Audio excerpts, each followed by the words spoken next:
Okay. Hello. Looks like performance is good. And I have completely redone the whole streaming setup here. It looks the same. I think there might be some color issues with the main camera here, but I'm trying out some stuff. I'm currently 0 GoPros on this because I'm sick of how much trouble they've been giving me. Seriously, it's been awful. So today's C-Cam here is actually going to be just a Logitech C910. Probably that. Also, look at that fancy slide transition. Ooh, we got multiple things going on here now. So that's kind of cool. And I can do the same thing on the... Oh, that was not what I wanted. Hold on. I know what happened. Let me go... Boom. There. Okay, I can do the same thing on the C-Cam. So we can do that without having to go through the whole whoosh transition just to quickly switch between things. But yeah, all right, let me get caught up here. Hello, Lyria. Fox Camus. I don't think I've ever watched someone actually calibrate a display, so it should be interesting.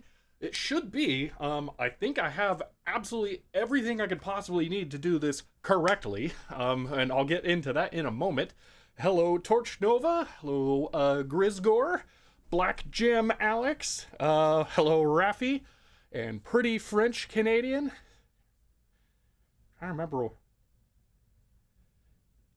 That's not a cake reference, is it? And hello, Lyra. Oh, yeah, I already said hello to you. Let's see. So, this should be an interesting stream. So, first off, let's go over the resources. KFC in Quebec is called... Oh, okay. Okay. Oh, Petty French Canadian. Okay. Hello, Helen Croft. All right, let's go over what I've got for doing this. So, first off, I have an actual NTSC pattern generator. This is a device that can output all of the video calibration signals you would need in hardware to send to the display so that we have known signals that we can match against. And then, of course, to measure that, we're going to use the same oscilloscope that I used in the last stream about the Olivetti M24 AT&T 6300. Shelby is Canadian. I am not. I just have listened to a lot of Cake. That's why I thought it might be that. And then the other thing I have is actually sitting here.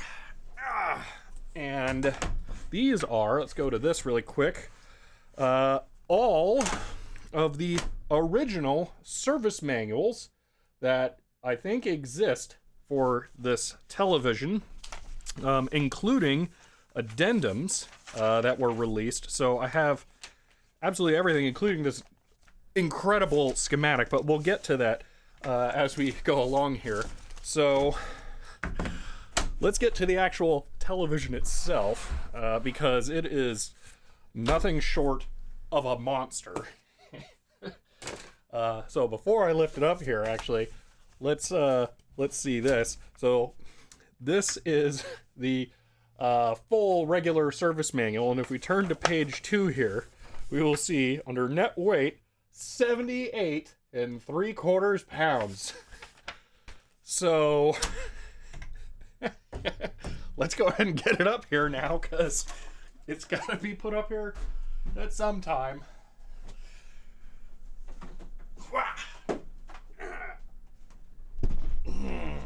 That is my delightful monster of a television.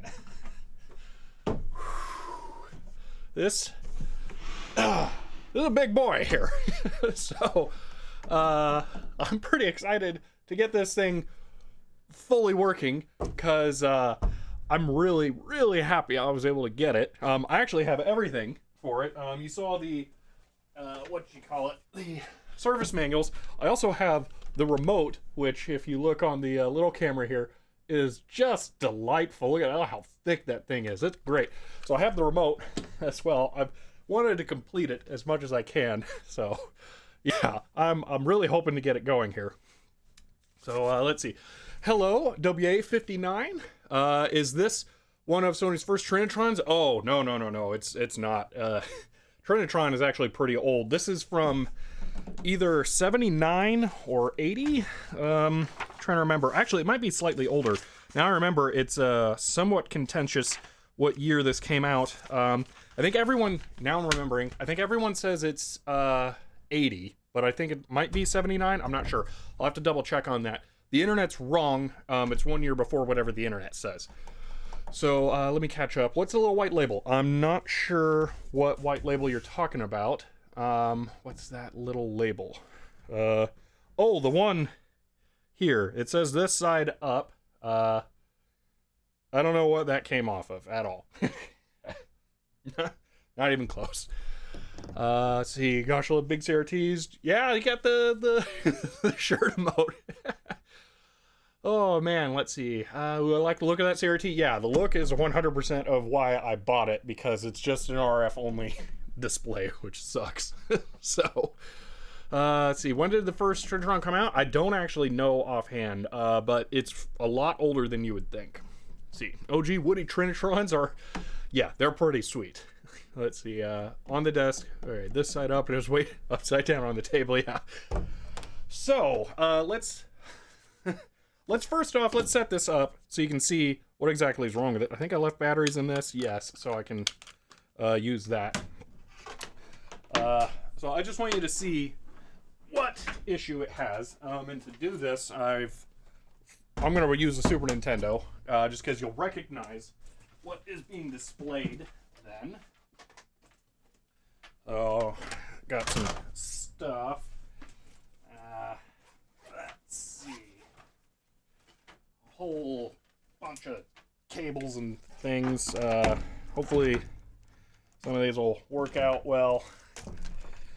Although now that I'm seeing this, this is the RCA jack, and that is not. So, okay. I may have to go get a composite cable. I'm gonna go grab one of those. I'll be right back.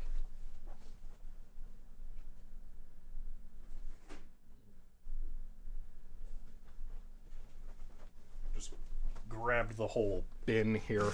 Let's see. My grandparents had the same TV. Yeah, it's a pretty sweet TV. Wikipedia says first Trinitron came out in 78 or 68. Yeah, that sounds about right. They're always older than you'd think they would be. Always use 240 test suite with my Wii. Yeah, I don't have a modded Wii, so I don't really have that. Need an Atari 2600? I do have one. I just wanted something a little easier and more recognizable to set up right now. It is a very good looking CRT Remansion. So that looks like it's probably a good cable here. Let's go with that one.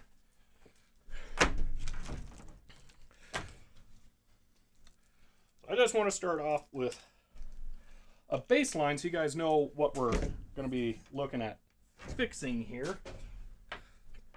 Because it doesn't help to start opening it up and prodding around without first seeing it.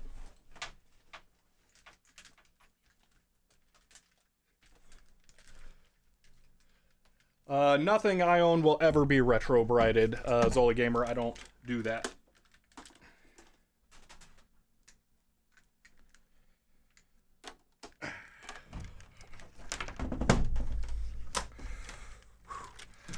I would have tried to get a little bit more of this set up before starting, but I was up against the wire here to get everything in time, especially with the GoPros kicking my butt and ending up just giving up on them. So my apologies for having to do a little bit of setup here.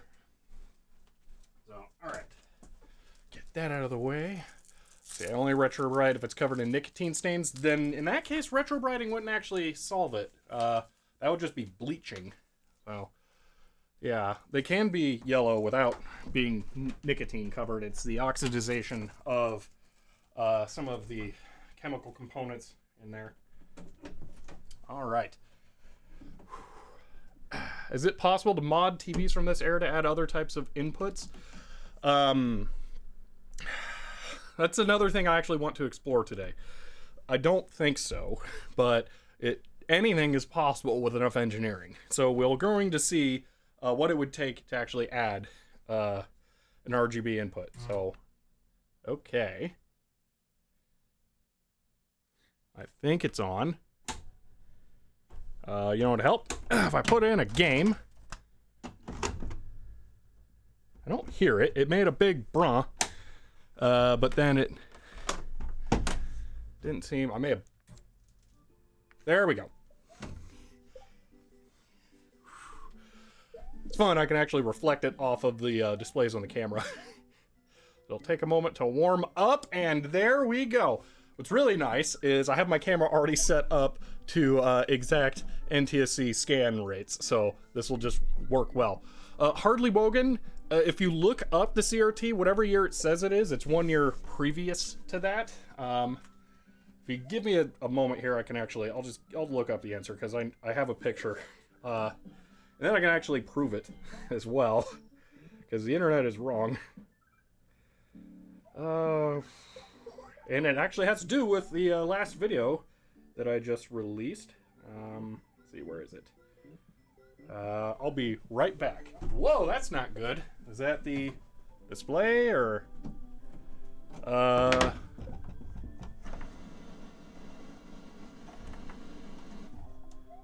Ruh-roh. Ooh. Yeah, that's...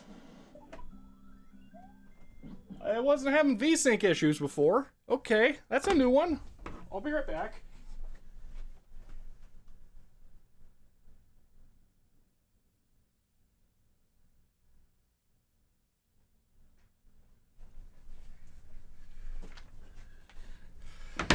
Okay, so here is an issue of Popular Electronics from 1981.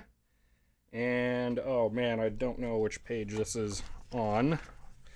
This is going to be fun to try and find.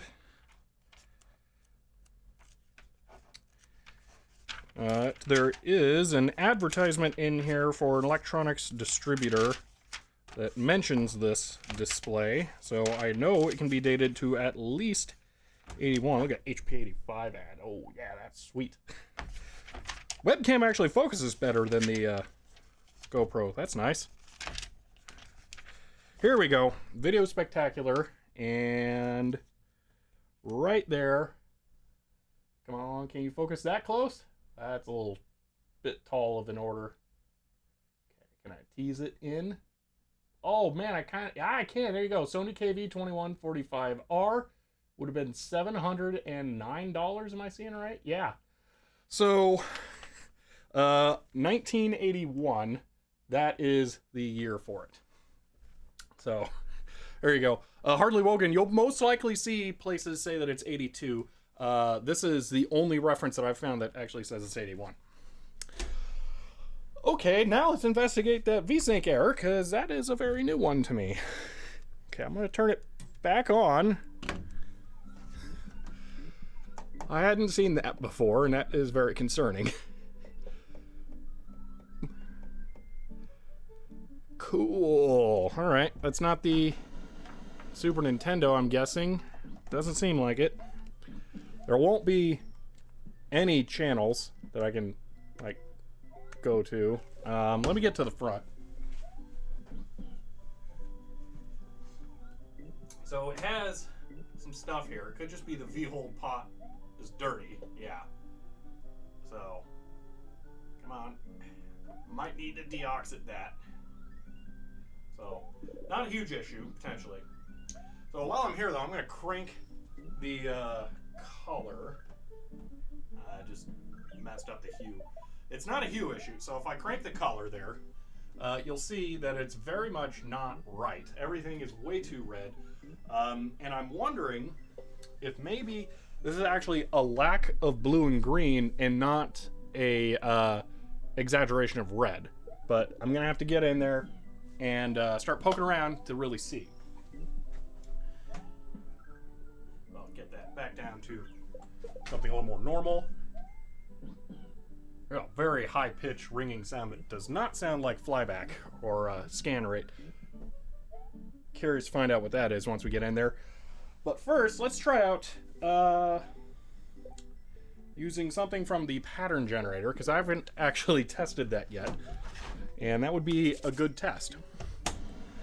I will just... Oh, I'll shut it off for now while we set that up.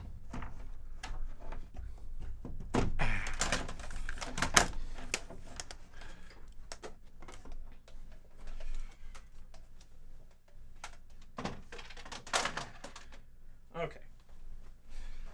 Now, pattern generator takes the IEC C13 connector. What are my video output options? Is it all B and C? Yeah.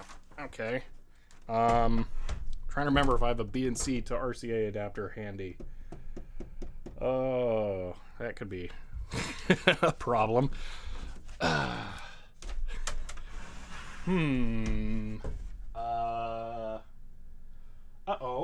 So I do have actual B and C cables over here that I have specifically for something like this, because this actually has RGB, horizontal and vertical sync outputs there, but I don't have B and C inputs on the back of this thing, so that's going to be an issue. History of that CRT has witnessed Morning in America and of Cold War, probably stayed in daily use until at least Lewinsky. Yeah. It is an older CRT, so yeah, I don't have a lot of BNC RCA adapters, so this could be a slight challenge. Let me just go check to make sure I don't have one sitting around that I can easily get to, and let me close that calibration door so it doesn't look like there's a spot on the tube.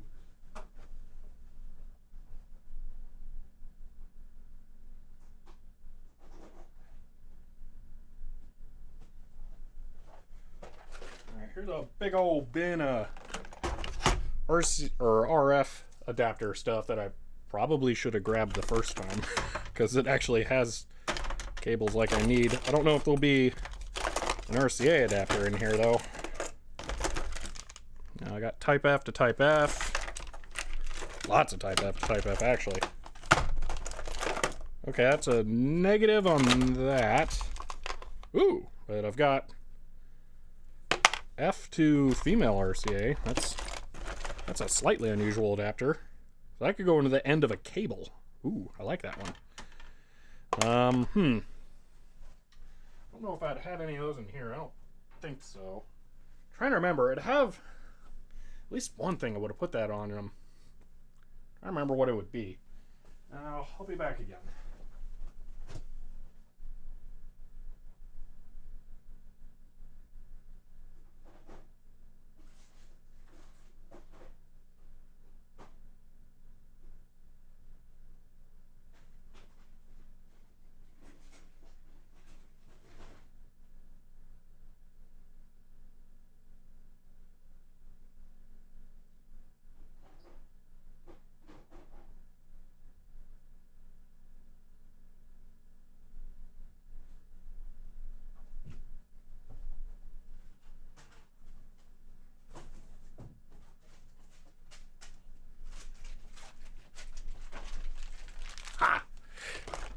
My security camera kit.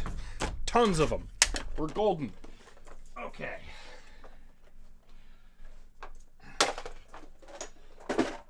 Let's continue on here. Well, I'm going to put this on... Actually, is video going to be RF or composite? Because now I'm wondering if this is going to be composite. You know, it probably is. Let me see. The front, what's it say? We've got video and RF. So I have RF on the front. Do I have it on the back? Does not look like it. I have video input. That's kind of cool. Well, this does not have RGB. We have S video with separate luminance and chrominance. I did not realize this didn't have RGB. That's kind of interesting. Okay. Oh, RGB output right there with a super duper weird connector. That's, yeah, there's my RGB. Okay. Handy. All right. Well, I can use the RF on the front. So we'll just do that.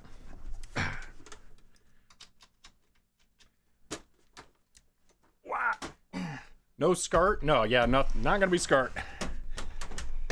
So, intriguing. Flip this around, set this up so you can see the display once I get it going. Let's see. Bingo. Get some power over here.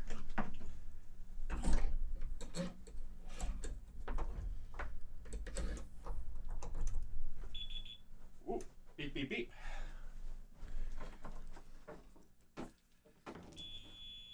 Oh man, it's angry. Let's do that and see what we get. All right, that's right. This is one of those displays that always has to reset the volume. Okay.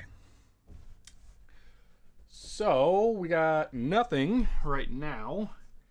Let's go ahead and do. Let's do STMP color.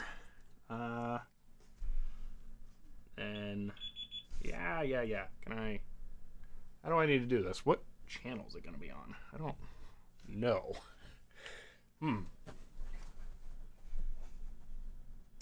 3, 4, 3, 2. Huh. All right. Well, that'll be a slight problem. I'm just going to set it back to 3. Let's see. Yeah, doesn't matter if the television doesn't have the plug. That is for sure. It does not. So, yeah. What is it? Select. Next. All right. Enter. NTSC. Oh man, it's weird. It's got an actual frequency for the the channel. Yeah. So I may need to amplitude set amplitude standard individual. I mean, I did test this with composite and it just worked. So that's all. I haven't tried RF yet. So this is going to be a little bit of a learning experience here. Okay. Let's go. Can I go back? Menu. Okay. This thing likes to beep at me.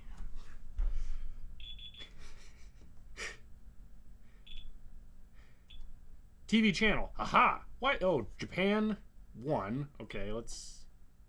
No, I don't... How do I... Okay, how can I set it to US channels?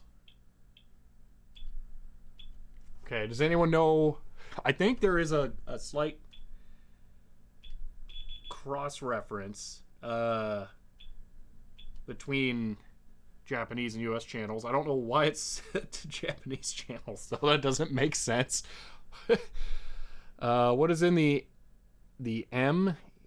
What is the M in NTSC?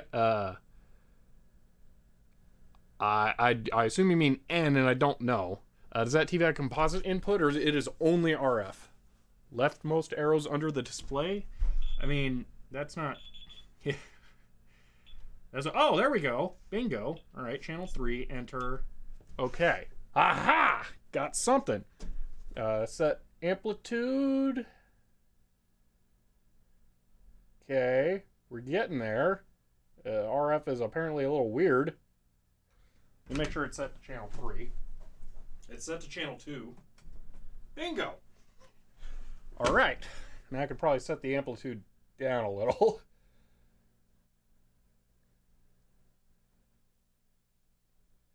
This is cool. Okay, there we go. Woo! All right. Okay, now let me adjust the hue on here because this is way, way wrong. Yeah, about there, I think. That looks like it's probably right. Is there a center detent? There is no center detent. Okay. So it should be about there if I remember right. You know, that actually doesn't look half bad.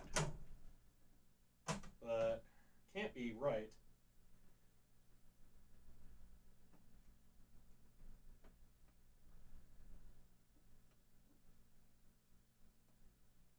It's got an auto switch.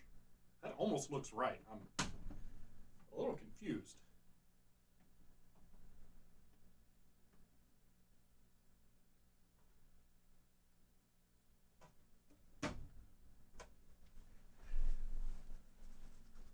Huh. Yeah, but how do Petty French Canadian? How does that look now? Because that looks about right to me. But I may need to looking at it, confusing overlapping snare. Let's see, CCIRF M called interesting.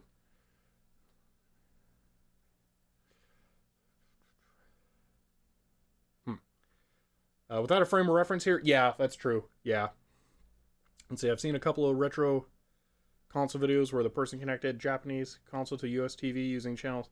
Yeah, you absolutely can. I have a Japanese Nintendo 64 that I've used on US systems. It is definitely possible.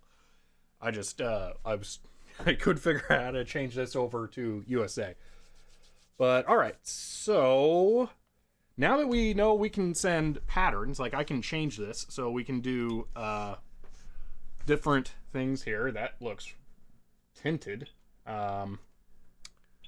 Yeah, we can send all the video signals we want now. So that's kind of cool. That looks not bad, the convergence. For ancient old television that probably hasn't been calibrated in 30 years, that's pretty good. Ooh, I don't know what that one is. That looks tough. Raster. Oh, okay, so that's just white. Multiverse. That's interesting. I'm gonna look because this area here, right there, where it has some color. I don't know that it will actually have that. Oh no, it genuinely has that. Okay. Interesting. Because sometimes my Blackmagic camera has moire issues and it can do things. Video sweep. Oh, whoa. That's a tough one. Alrighty. Looking at my CRT, maybe a bit too red. Yeah, that's what I'm thinking. It's slightly too red. So, alright. Let's see. So we now have a known signal that we can measure against. The next steps are going to be figuring out how to measure and calibrate, which is where the original service manual will come in. So we can start looking at that now. So let me go ahead and move the pattern generator to under the oscilloscope there, because I don't need to have both of these taking up space when they could very easily be stacked.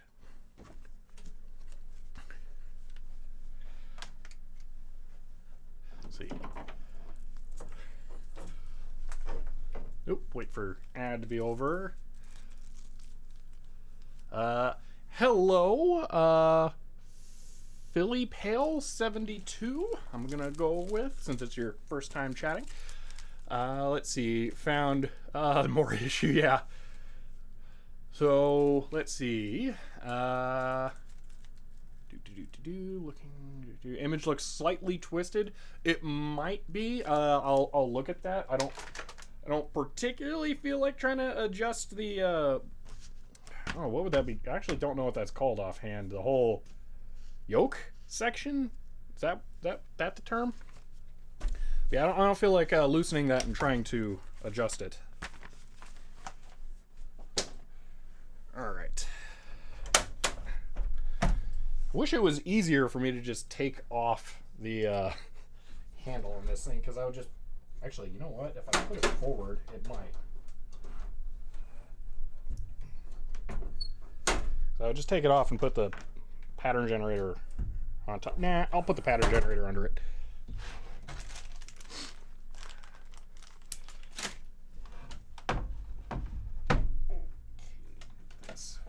away here for a moment.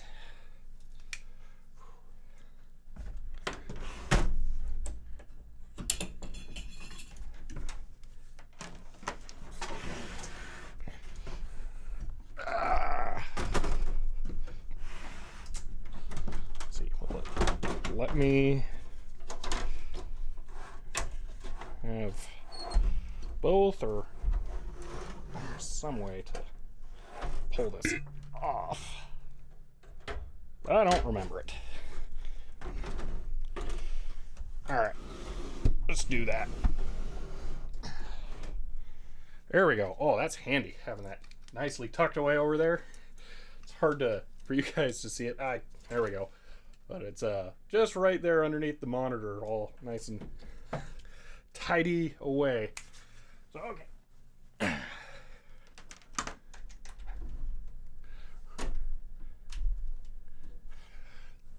That's a little slipperier than I would like.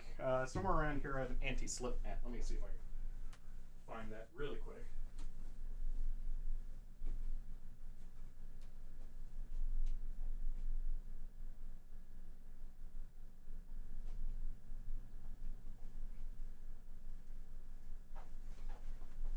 Alright, I don't know where it went, and I don't want to spend too much time on it, so I'll just be... Ooh, you know what? Silicone pad, that'll work. You're blocking the vents in the lower thing? No, no. Well, that's part of why, and how I just did that. I put that on there. I didn't mention it. Well, they're meant to be stacked on top of each other. Oh no, it's really not blocking it, because there's a big flat part in the middle. I'll stop it. These kinds of things are meant to be stacked, and then there is a whole bunch of space here. The pad I just put on there doesn't block that many vents. So yeah, that'll work. Okay, let's take a look at the service manual for this now and figure out what we need to do. So we'll start with this, and we will get more advanced as we need to. So can do boom. Ah, that's fancy. All right. So first off, I need to know how to disassemble it. So this is okay. I do want to. I do want to see this. So there's a safety checklist, and I have a suspicion here. Actually, let me do this. There we go. I have a suspicion that this is going to be my first live chassis CRT, and this section right here is really making me think that that could be true. So let's read through that just to see how bad I'm going to be doing here. AC leakage from any exposed metal part to earth ground, and from all exposed metal parts to any exposed metal part having a return to chassis must not exceed 0.5 milliamps. Leakage current can be measured. Yeah, it's slightly confusing. All right, I thought that might be that. How to find a good earth ground. Don't need to worry about that. Let's see. Hey man, hope you're doing well. Glad well today. Glad for a new stream. Thank you. I hope you're doing as good as well. Does everyone here know what VSS and VDD? VSS is voltage.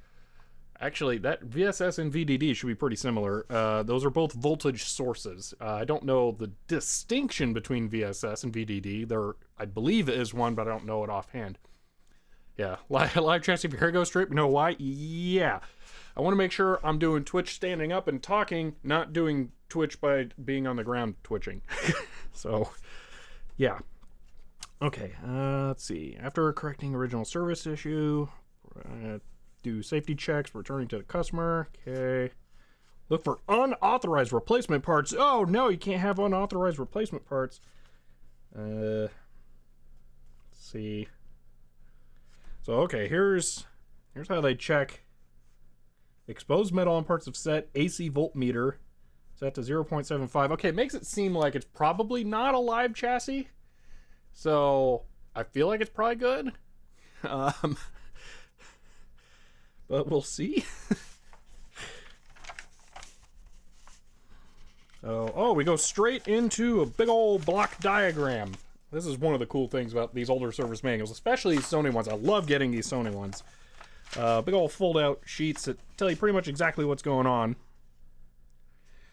So I am looking at going from possibly here. This is where the tube is.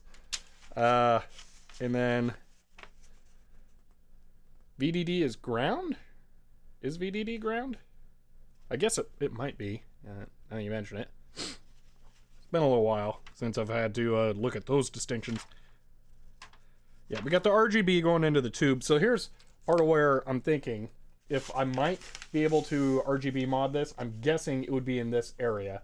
In the actual schematic, it also tells you what the voltages are, and I believe they're sensible enough that they could be worked with. So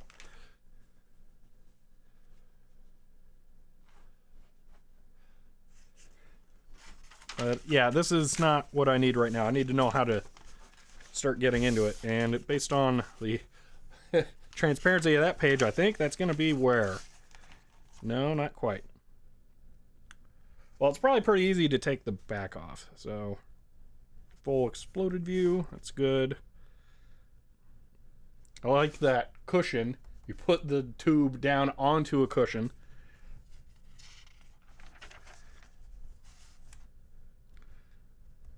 Let's see here.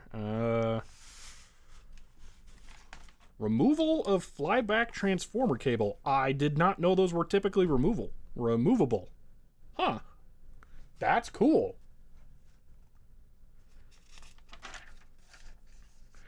Setup adjustments. Okay, here we go. White balance. Test equipment needed. Color bar pattern generator. Check. Degausser. I don't have that, but it's got one built in. It's probably going to be fine. So, okay. Convergence, white balance. Okay, we have red background, green background, blue background, green drive, and blue drive. So, we probably need to underset green drive and blue drive since we can't adjust red drive. So, feed crosshatch pattern. Okay. Well, let's start getting it open first, because I think we need to see what we're working with. And that's actually right on the back of the neck board, so that won't be hard to get to at all. So this might be pretty easy, actually. While I got the schematic thing up, though, I'm going to try and adjust the color balance of this camera because it's driving me absolutely nuts. Wish I'd... That's the downside of using the webcam. So if I'd disable this, does that look any better? No. So I'm going to try and hue shift this slightly. I made it green. Nope, all that's worse. Just default it, whatever. Okay. Is there a book that explains the abbreviations for electronics? There might be. Not to like plug any, here, but I'm gonna plug here. On Caps Wiki, I'm trying to document those things, and now that I think about it, it would be a good idea for us to document schematic symbols and stuff like that. So I'm actually gonna add a note here. Edit, and then you know what, I need to not do it that way. Add topic, schematic symbol names, because that would be a good thing to include.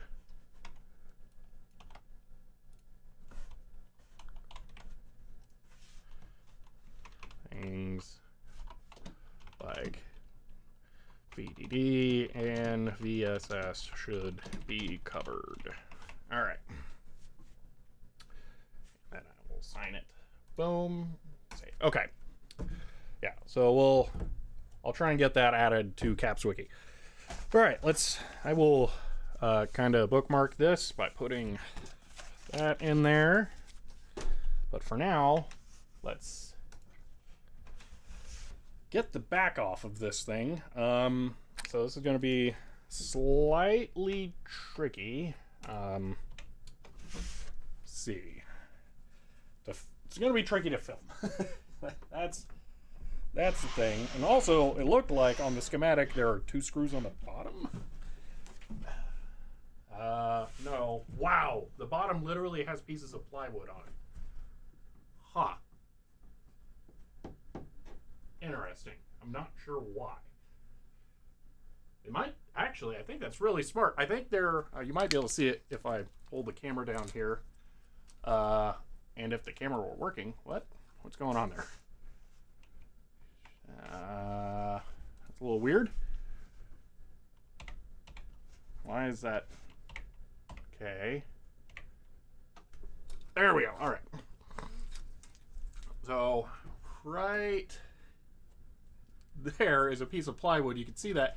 I think that's meant to serve as a guide rail so you don't accidentally catch on this corner of the plastic and then rip it off if you slide it on something. It seems kind of well designed. Which I'm going to be a Sony snob here and say that seems like a very Sony thing to do, to design it well. All right. So what I'm going to do here is I'm going to switch this camera over. And I'm going to try, set it over here. Ooh, this feels dangerous. Oh, I'm going to set it down right there.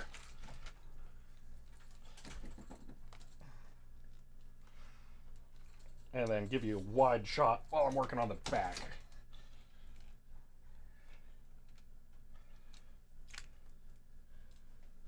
So let's see if I go to that and then open it up.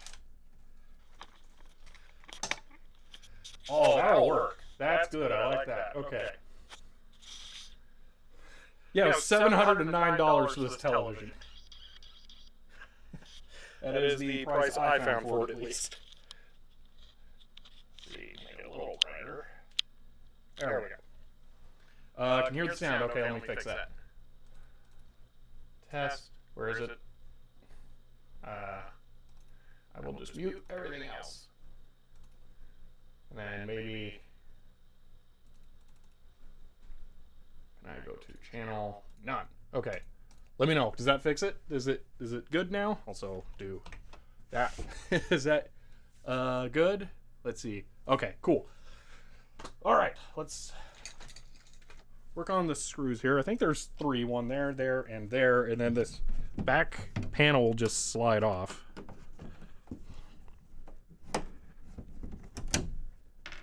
I will get the screw sorter everyone likes so much. Start that off. Those will just barely fit in there. Although I may only need to take off 3, actually. So that could be interesting.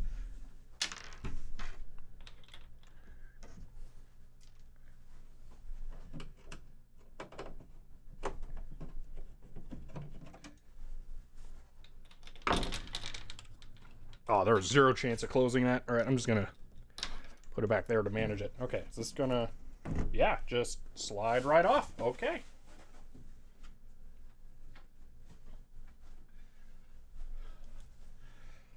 So, I just want to take a moment to step back and appreciate this, because it's kind of cool. So what do we got in here? That looks like a bleeder resistor, I'm guessing, so that the display isn't going to be charged when you go to work on it. Let's see. There we are. And then we can see that's the board that needs to be worked on. I have the main logic board down here that is very, very dusty.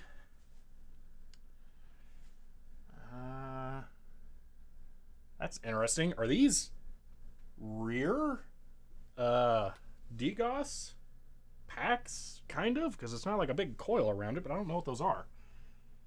Is it some kind of digital convergence tuning? That would be sweet. Also, this is an extremely wide angle tube. It is very short now that I see it. That's impressive for being a monster that is pretty old. Let me see if I can see any chip dates. It's not looking like it. Because I think they're all Sony proprietary chips. Oh, yeah.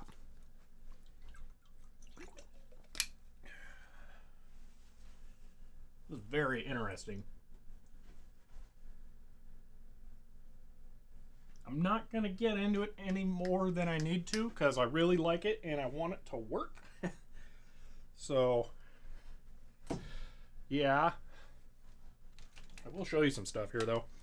So, this thing is a 300 ohm RF cable that's internally routed from the input panel down to the actual tuner box here.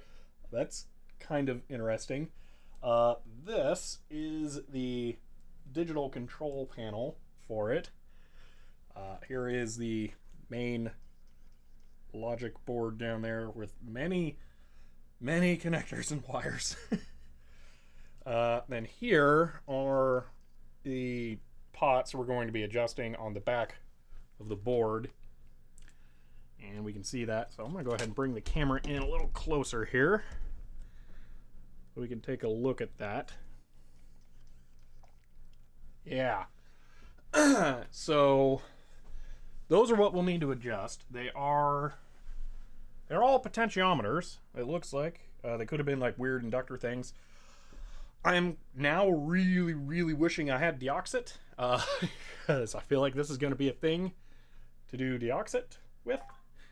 Now to find the composite cable. I think I dropped it on the ground. It's right here. Boom. I got it right there.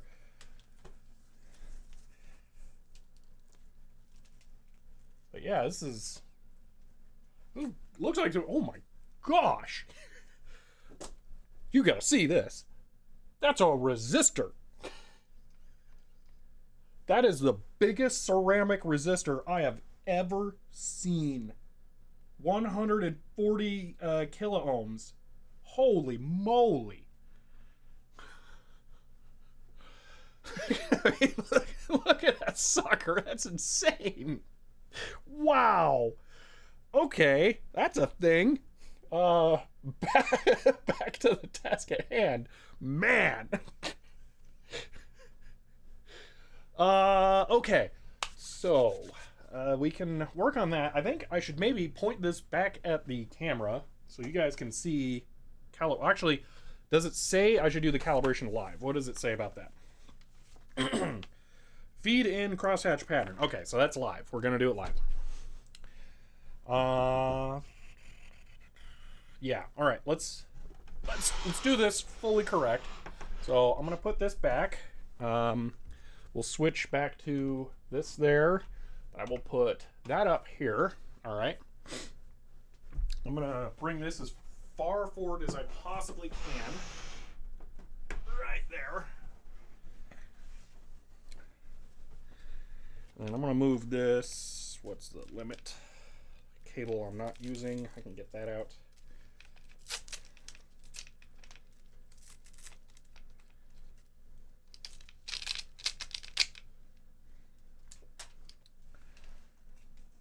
Bring this over here so you guys can check out the calibration happening live. That did not focus well. There we go.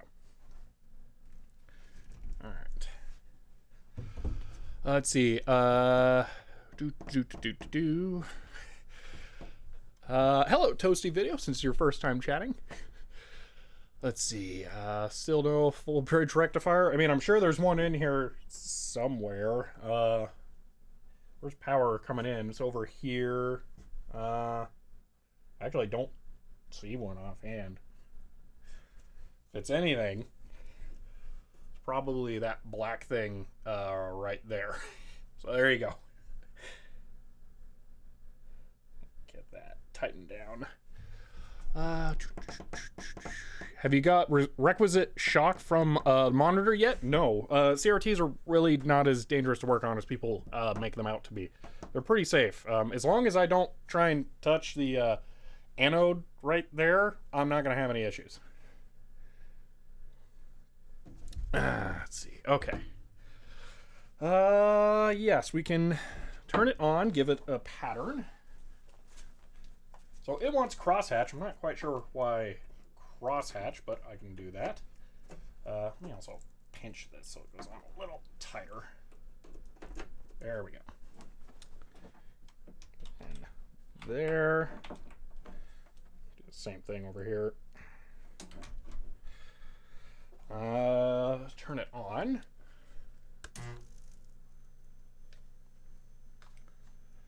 That's right, we're going to be working on a CRT while it's live. That's how not concerned about this I am.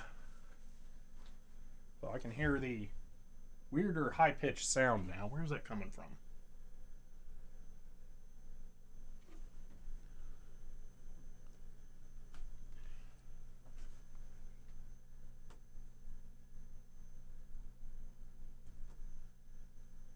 Coming from the flyback transformer. I don't like that.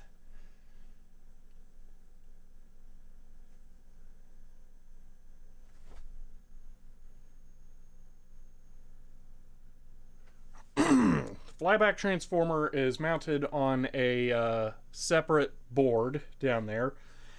I could actually lift it and take a look at it if I want, so I might do that. Whoa, what is going on there? Is that glue or is that rust? That's weird. Anyway, let's see here. Your ears. There's not a whole lot I can do about that. Let's see, is this XBR? No, this predates XBR, I'm pretty sure. This is a KV-2145R. I believe it's in the title. So, let's see. Horizontal 15 kilohertz is also running the flyback. Okay. It seems a lot higher pitched than that, but I don't know. It's alright. It wants crosshatch. Boom. Okay. So, let's see. Let's go over the documentation here again before I touch anything with the floppy webcam. So, can I do it with this? No, we gotta use other shift. Alright. Whoa, it's real flickery now.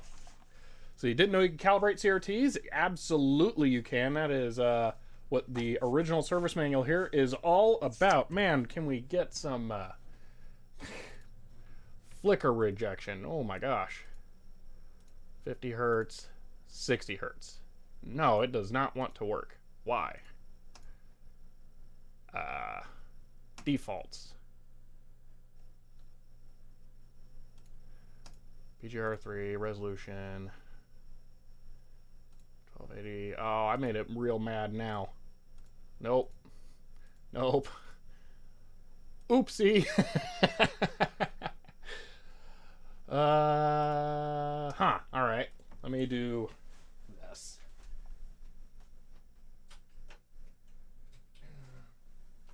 Okay. I eliminated the two capture cards that are no good. Add video capture. Boom. It's the only one that's left. BGR3. Well, that's cool. Okay, we lost the webcam. Alright. All these USB video camera things suck. Alright. We'll go back to the Nikon. Alright. Let's see. That's no problem. Hover. I'm not quite sure how to pronounce your name. But yeah, I completely understand. All right, I'll just read this out loud. All right. White balance. Set picture control to minimum and turn bright fully counterclockwise. Okay. So let's go to picture control is actually up here. I will have to show you this after we get this done, because it's really cool. And bright, fully counterclockwise. Okay.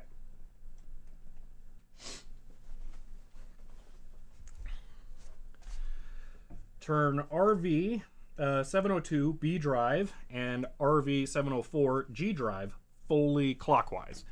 So 702 and 704 are there. I'm going to use a plastic spudger if I can. No. Okay. Does it recommend a non-conductive tool for this? I feel like that would be a good idea. see if I've got something else I could use.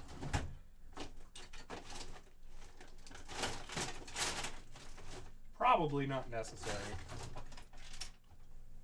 This might work. So it's fully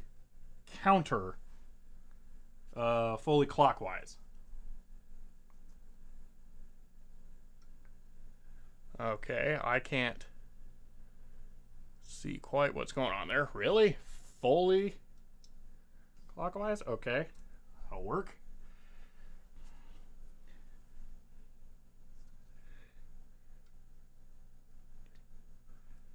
All right. Set 701, 703, and 705. 701, 703, 705 to mechanical center. All right. I just got to turn this one a little bit. And then maybe this one a tiny bit here.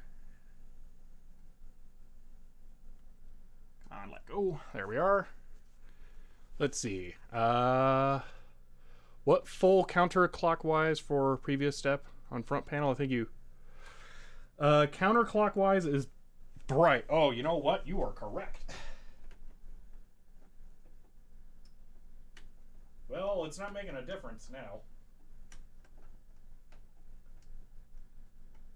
Yeah, it's picture control down.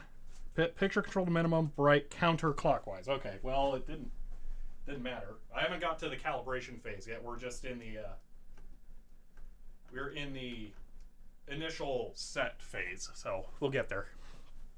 Okay. To mechanical center. Okay, those are all centered.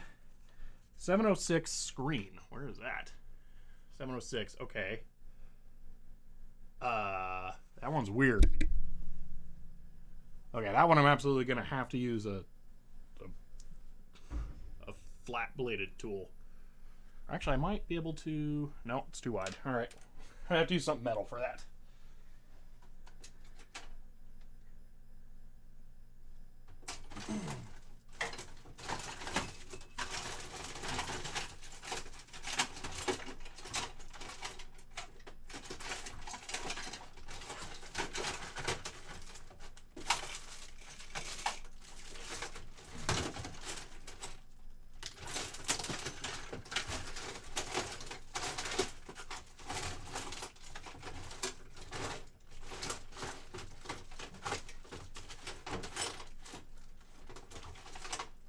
Trying to use I use plastic tongue compressor from Dental Kit. Yeah. Is he using an isolation transformer? I am not using an isolation transformer, Wizard Tim, but the more I look at this thing, the more I realize it has a wood chassis, not a metal chassis. So I don't think that is going to be live. So I don't know.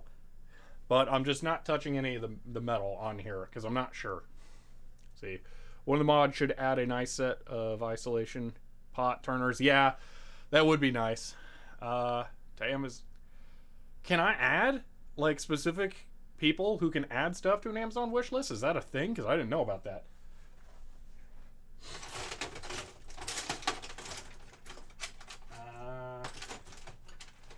It can't be this thing for adjusting that one. And I feel like it's a little not ideal. Okay. Turn 706 slowly to obtain faintly visible crosshatch. Note the color that the first turn becomes available by 706. Do not... Okay, so I need to turn it all the way down, I guess. So slowly to obtain faintly visible crosshatch. Note that the color that first becomes available. So if I see like blue instead of green first, that'll be it. Okay, let's see.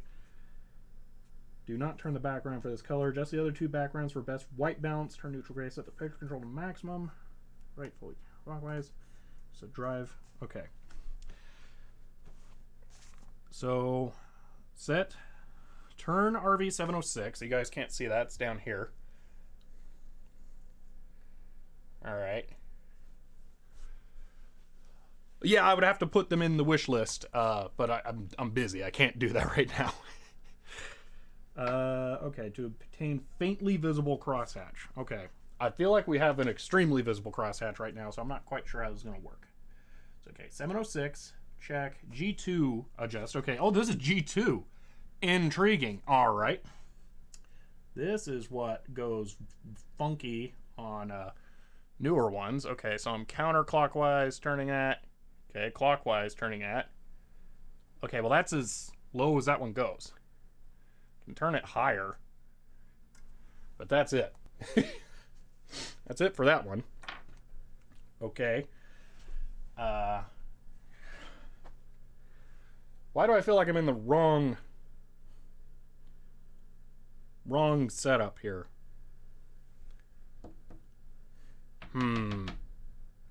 I am in the US, in Arizona in the US.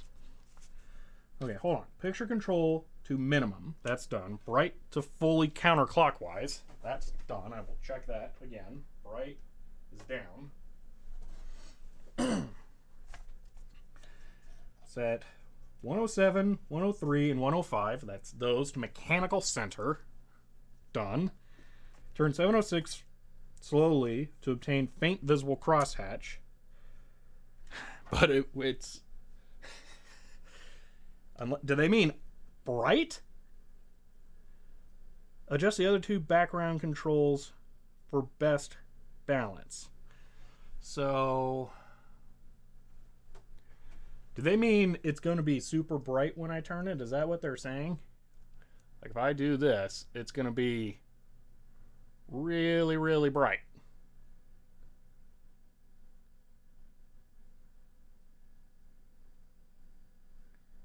So if I do that, all right, I'm going to have to keep coming up to the front. I would say it's very blue.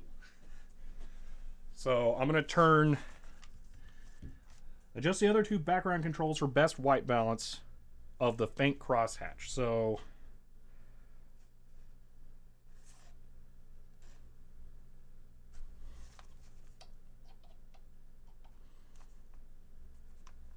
all right, I'm going to go with green.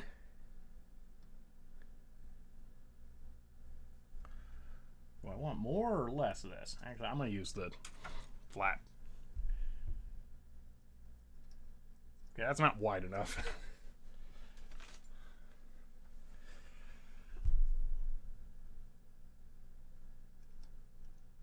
That's too wide. Man, it takes a very specific size tool.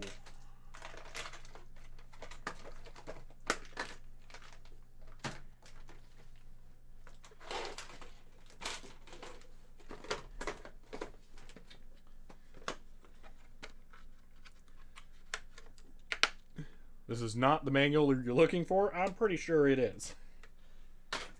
Okay.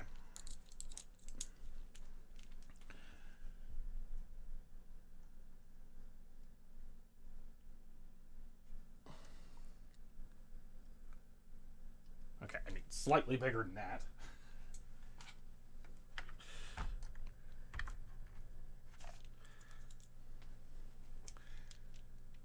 Okay,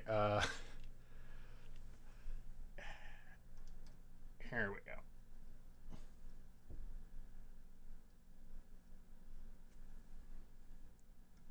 Okay, so that looks greener. I'm going to turn that down. Is that it for down? Okay. About red. Can I add red? Okay, let me see what that looks like from the front. That looks pretty gray to me. I'm going to go with that. Maybe a hint more green. And then a little more red.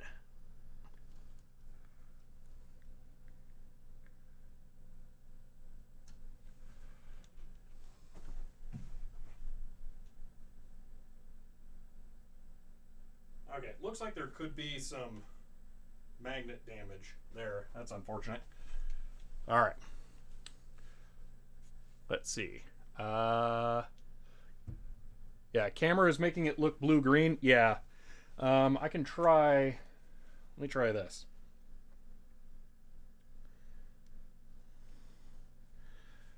I'm going to stand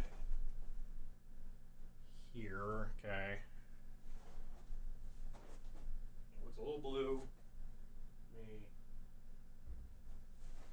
If I make it... That looks about right.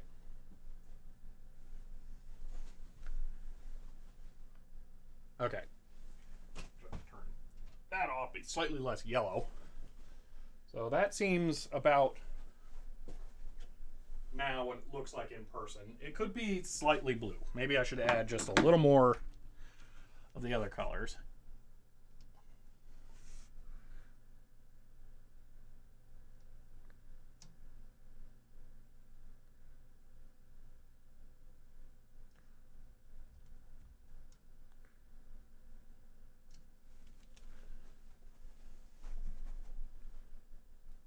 That's probably perfect right there. Okay.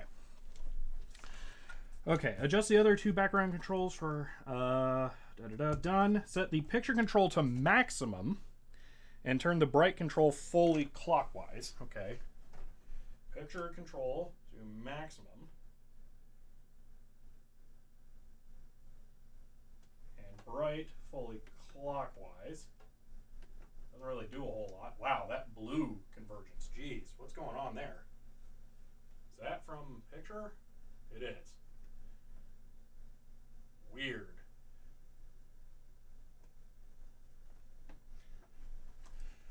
Okay. Observe the screen and just drive controls for best white balance. Okay.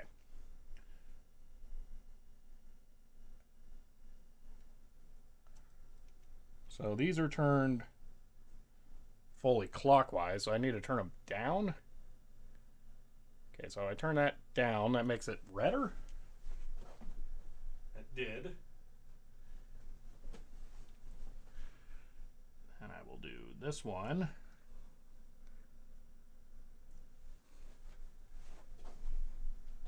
Okay, we're kind of purple there, so I'm going to add some more green.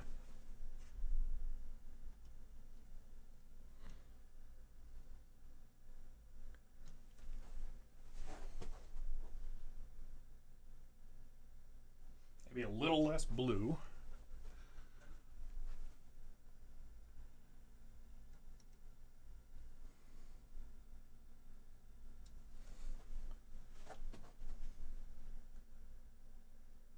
Okay, that might be it.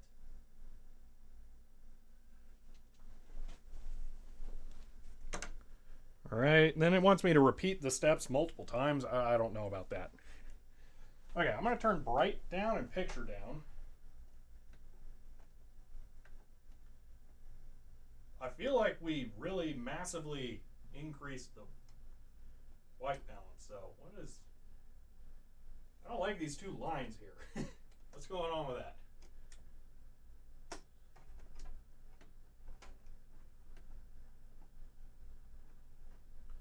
Okay, they're gone now.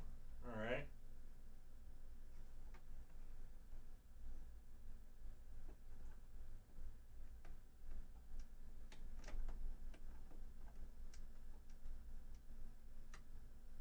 All right, what happens if I feed it color bars?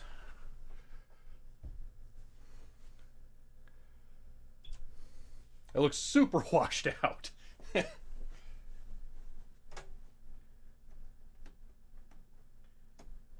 Picture to medium. All right.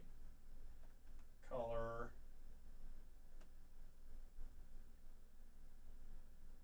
About there, maybe. I don't think. Yeah, hue does not have a detent, which is like a problem. Okay, there's middle for hue.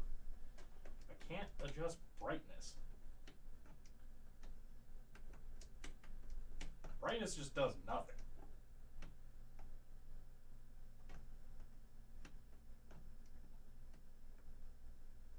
Ha.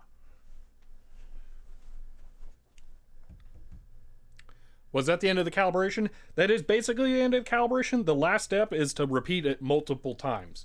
But I feel like that's for like a newer set that isn't as well burnt in. But I could do it. I just feel like it would be restarting from scratch every single time. So here's what I want to do. I want to try turning off these. Because these are super bright, pointed right at the phosphors. Okay, that looks a lot better. That looks way, way better. Let me put the crosshatch back on there. Okay, that's still not tremendous. You know, it could be... What does adjusting the level here do?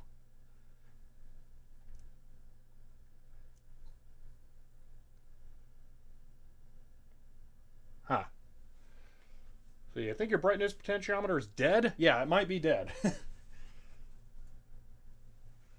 Because turning that does nothing. I mean, does very little.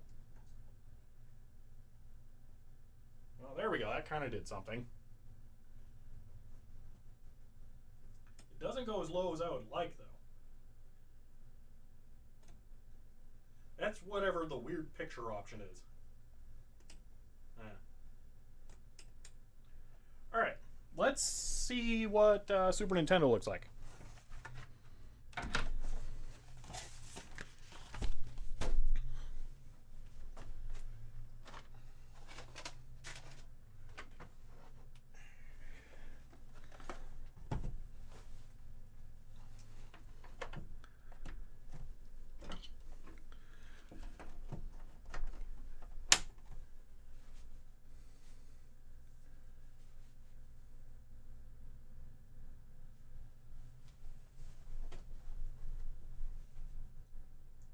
It still looks weirdly red. And way, way washed out now. It said it's auto. Oh, that is auto. What? Hold on. That's auto. If I turn brightness, some weird auto. Huh.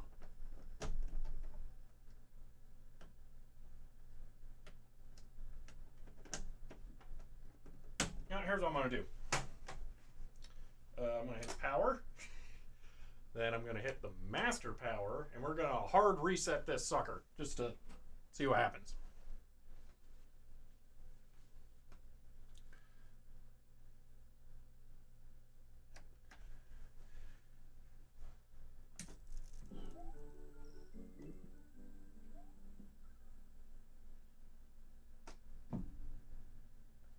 Alright, that is way, way darker. But it's still too red. That's off auto as well. Okay, so that's weird. So, okay, that looked bad, but that looks great. Yeah, that looks really good like that.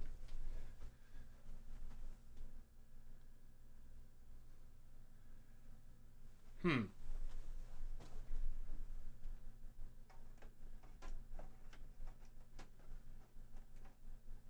bright still does nothing. When it goes black, it's gray. So if I turn picture down to the middle, then it's really bad. Okay, is it now tuned for picture to be maxed? Is that what we have going on here? Because that looks right. Ish. I mean, the colors are wrong. I mean, the mountains in the background should not be red.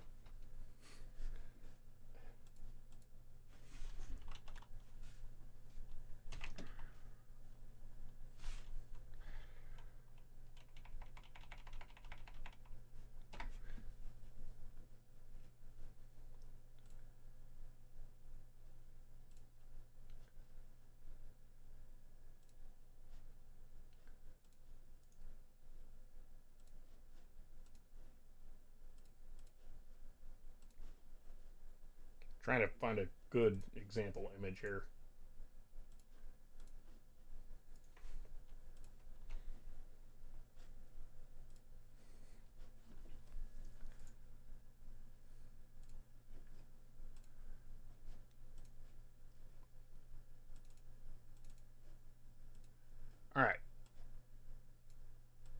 That's what it should look like.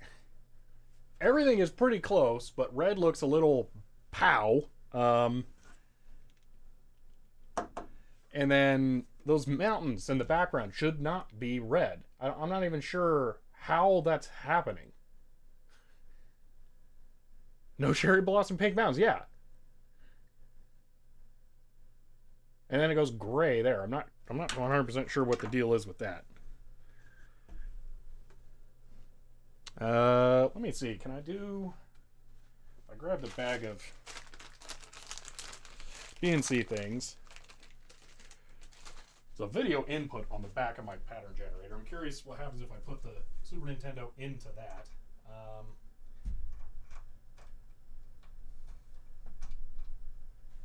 Oh, that's not RF. I would be expecting composite. I couldn't find my composite cable. That won't work. Okay. Ha. Might be tint. I don't see a tint option, unfortunately. Interesting, there's some gray areas in the mountains. Yeah, there are gray areas in the mountains. It's basically the same color balance, but it's wrong. I'm going to try adjusting it from here and see what it looks like.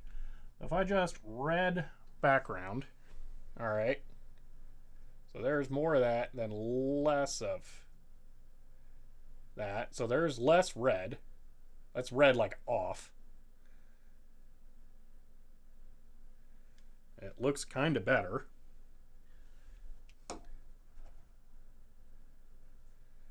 Yeah, the greens might not be as bright. I could try adjusting G drive.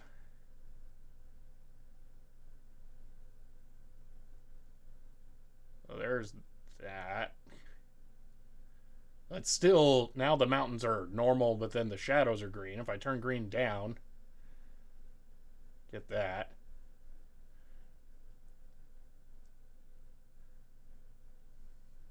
Or maybe bump up blue. Or turn down blue, maybe. Well, what's blue background do?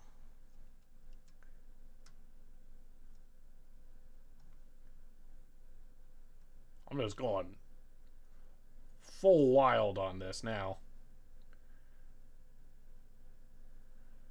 Turn down for what? So now the shadow parts of the mountains are too blue-green, I would say. So I'm thinking I need to try and adjust that.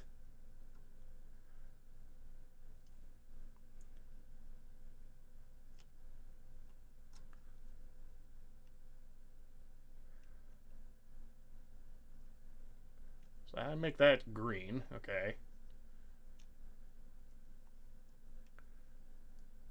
So I can really cut that, but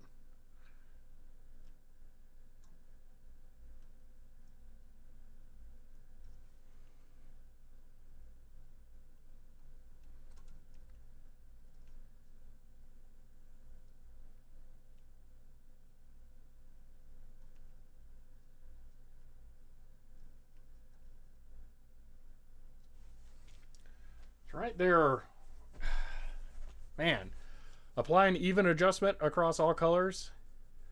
Yeah, black looks a lot better. It does. Well, black looks good when it's on that screen, but when it fades out, then it looks terrible. Yeah, that's very bright. And you can see as the circle wipes in and it expands, then it gets darker. The blacks get darker. It's almost like it's equalizing it. But the Sony has like a lot of weird picture processing, so maybe it is. Yeah, the green does seem a little dark. That's cranked. There's green off. Oh, gotta wait. Okay, green back. Maybe green right there. The shadow in the hedges is not as pronounced with green cranked all the way. Wish I could just make the Super Nintendo show a static image. What happens if I adjust green background? Can I get the shadows to darken? Okay, bearing in mind that you also bring green up by turning all the other colors down. Yeah. Okay, so green background kind of uniformly adjusts the shadow and the other one. So there is no red upper. Red is always max. So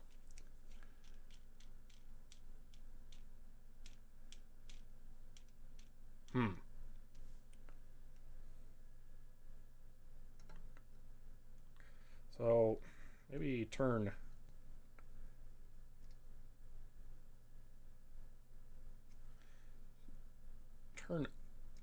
up red background. No, turning up red background at all just ruins it. Like, blah.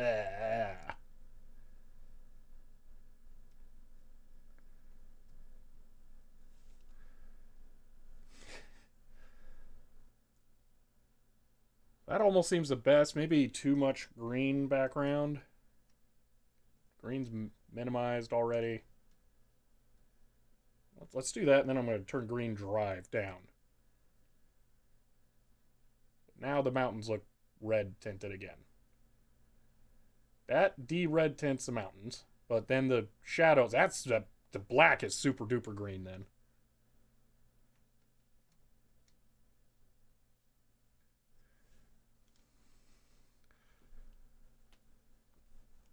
Green background seems to get the highlights in a better place. Yeah.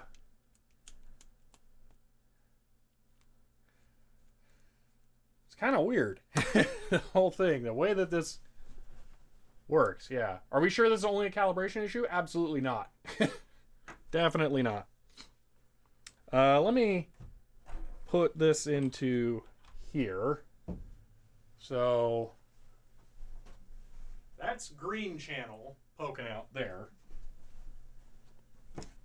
So if I just green drive down, then that looks a little more normal, but I think that's blue channel poking out. Yep. So I can turn blue drive down, and then that looks perfect there. So that looks great. That's solved. But then I can switch back over to an actual source, and it looks... What are the chances that my Super Nintendo sucks?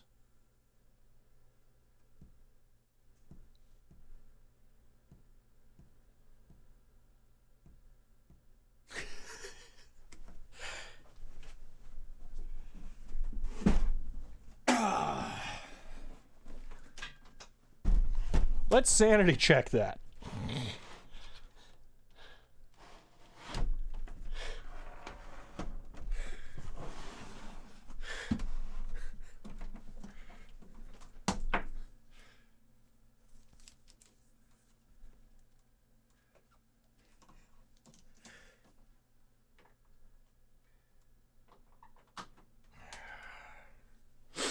Let's grab a different.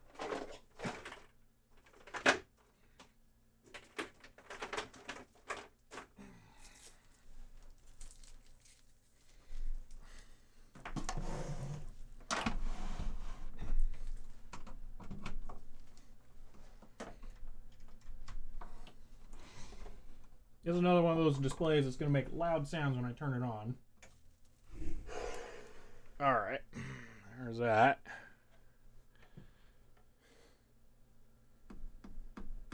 Okay. So that looks right. That looks really good, actually. I'm very happy with that. But if we plug this in, we get nothing? What? Oh, hold on. I'm an idiot.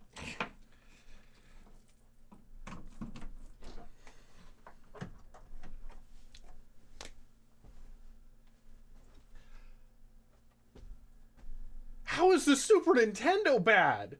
I've never seen that before. What?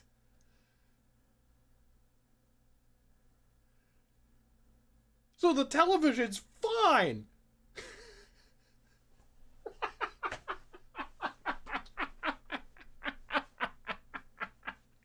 Oh my gosh. Oh man, I've been planning this for so long because I thought it was bad.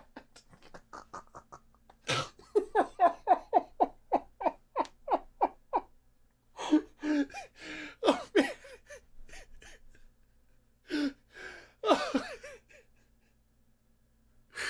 Wow. Okay.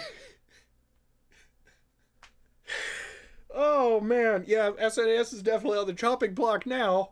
Wow. Oh, man. That's great. That's really, really great. I love that.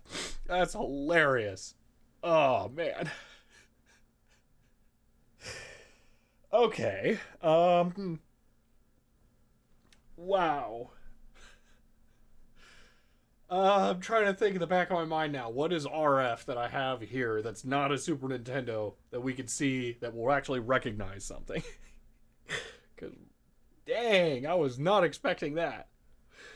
Oh, thank you, G5, for the 10 bits. Oh, man. Yeah, start the calibration over. Yeah, well, I did do the final calibration. I didn't touch the G2 because I don't like touching the G2. That changes the voltage going to the stuff. That's a little wonky. No computers with RF. Yeah, that's the thing. I'm trying to think about what computers I have with RF that work. Probably have a TI-99 that I can do.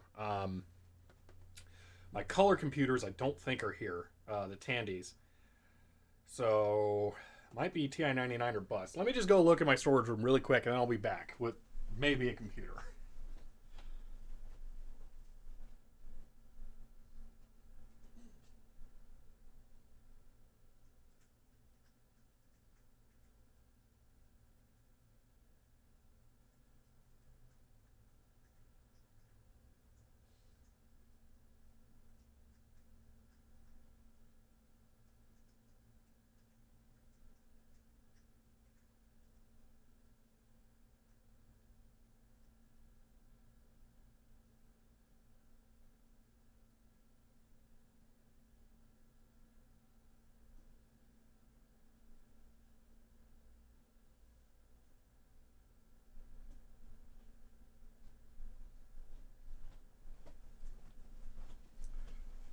Alright, pretty much none of my 8-bitters have made it into the office yet, so I don't have any of those. Test generators can't spit out digital image. It can. It works. And I'm actually, another thing I can do here, I'm going to have to find a composite video source, I think. I have an RF modulator that I can use. So I want to just quickly look up. I guess I can put this TV away. It did its job and made me feel like an idiot. I have a compact portable that may have composite out. I just don't remember if the CGA card on the portable has composite. The TV is fine. I can't believe it. Wow. Oh, man.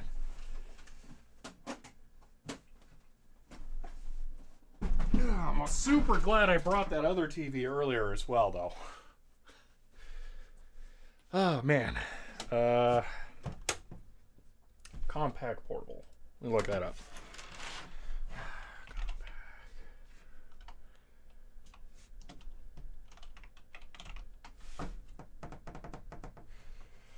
Just want to see what the video outputs are on that card.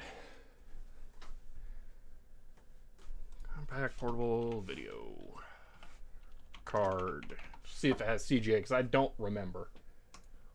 It does not appear to have CGA. Well, composite. Doesn't have composite out. Okay, so I can grab a 5150. I have that in the other room. Yeah.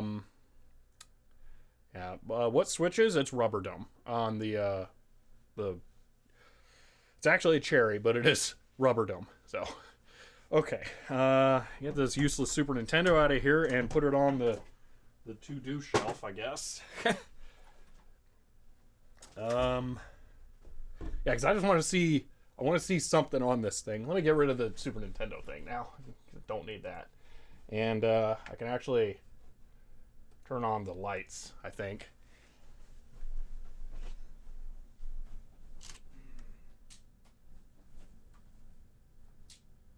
And go back to a more normal white balance for the camera, because we've kind of answered that question.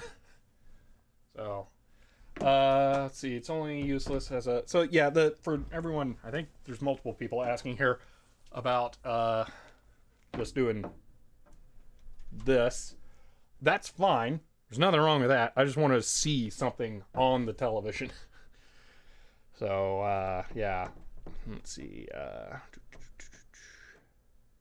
Why not bypass the tuner and put composite directly into the TV? I don't know. What do we got here? So, on the tuner, okay, is that... Oh, you can't see this. Hold on. Boom. Okay. Is that composite coming out of the tuner? Because I'm not super familiar with working with TV tuners.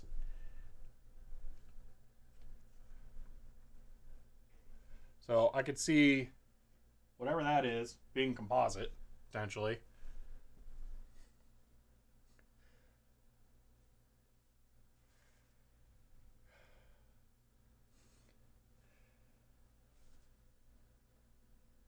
Oh, you know what? I think that's actually no, that's the VHF input. Never mind. That's not that.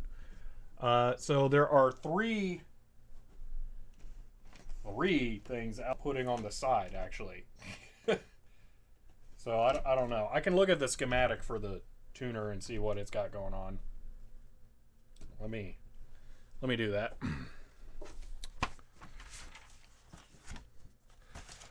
You know what? Actually, I've got this, which is the whole thing in one giant schematic. So let me see here. Where's the RF input?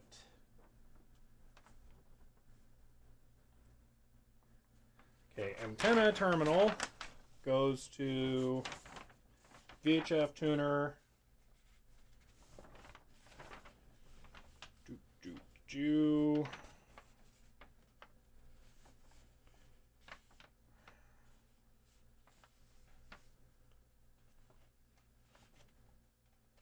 Tuner's got a lot of weird stuff going on.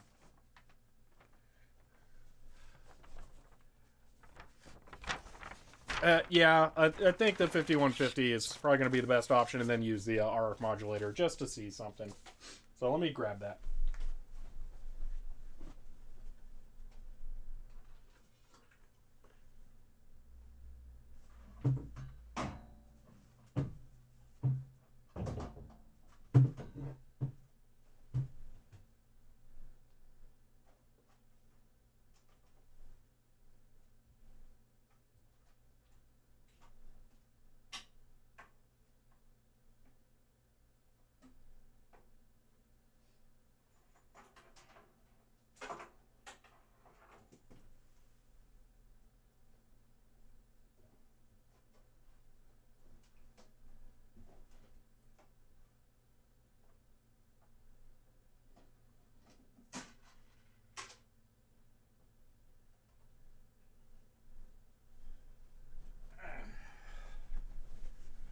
Okay.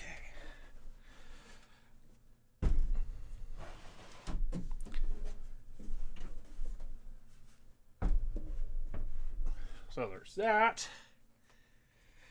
Get another power cable.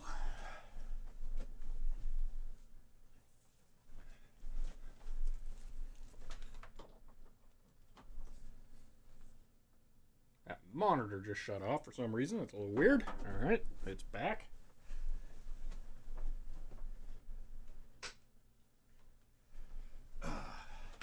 Get my buck-tooth keyboard here.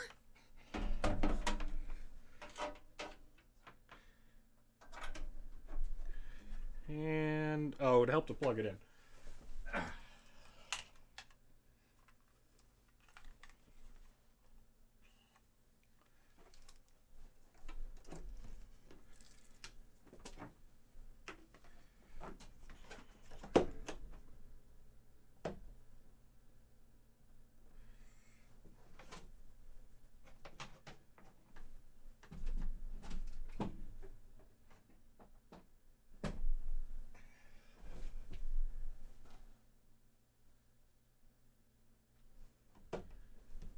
there's a chance the RF modulator's bad because it didn't actually do anything there.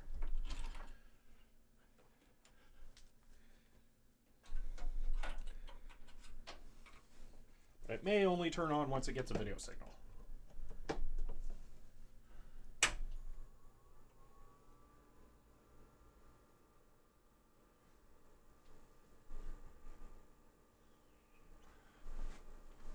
Looking promising.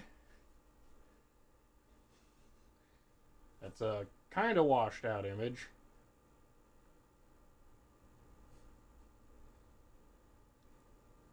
It will beep beep. It's going to take it a little while because it's got all the RAM.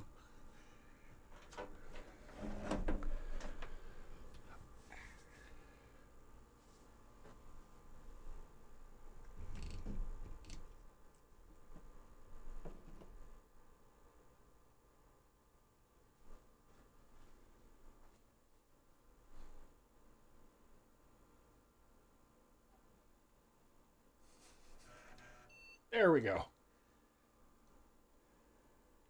Yeah, I got full 64K or 640K. Alrighty, here we go. So let's see. I remember what I have on here. I think I have Vet. So we can launch that. Yeah, I see it there. Man, it's really hard to see through the camera on there. Okay. So yeah, we got the program I ran in the background of the last Byte video. Don't see PX3 on there. That would have been a really good one. It might be on a shelf over there. But I can run Vet, and you can see some CGA. So let's do that. CD Vet. And I will just run Vet.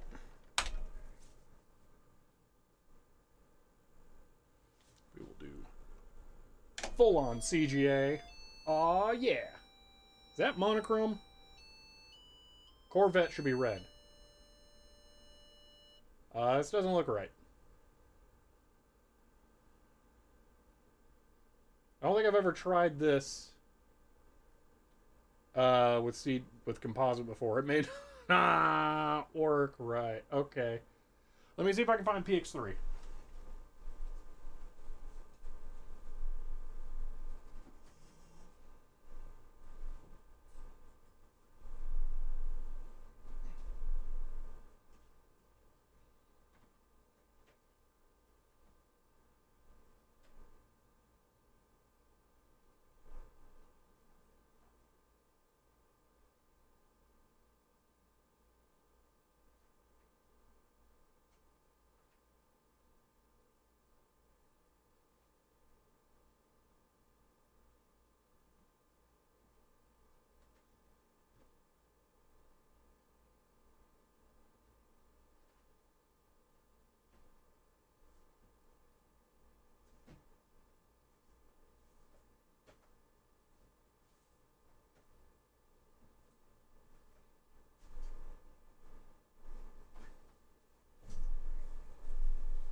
Okay, I grabbed a handful of stuff. Let's see. So Planet X3, there's a chance my disk is bad, so this may not work. Looks like I've already made a copy though, so we'll try that here. All right.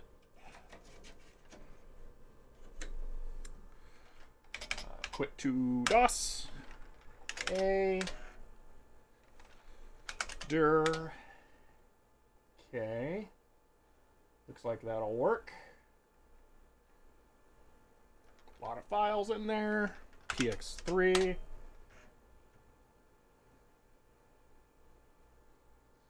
Okay, we are going to do 2.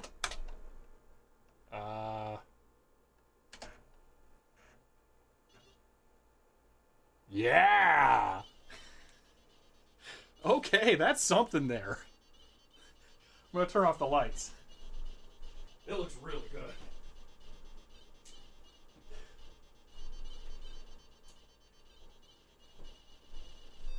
That looks fantastic, actually.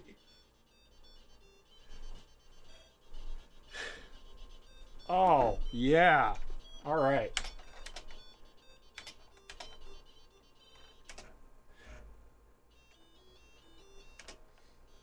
Music mode's nice. All right, let's start a game so we can see it. Oh, yes, this rocks.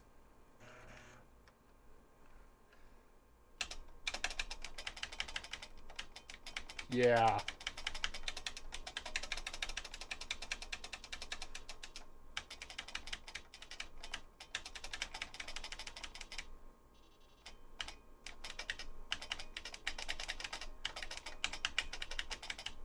This is a slightly noisy keyboard. I hope it's not horrifyingly loud with the microphone right over it.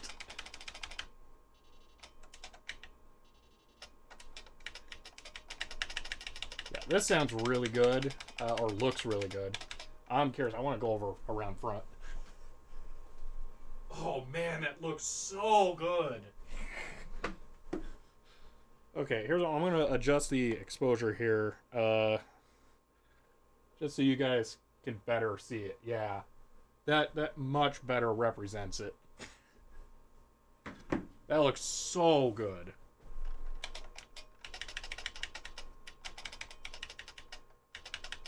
Yeah, how long are we in? We're only an hour and 44 minutes in. We might take a look at the SNES.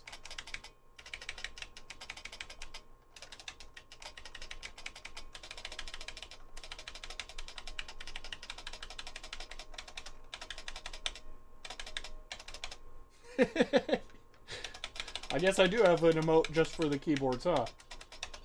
Oh no, the enemies! Ah! Okay, this is really, really nice. Alright, let's quit.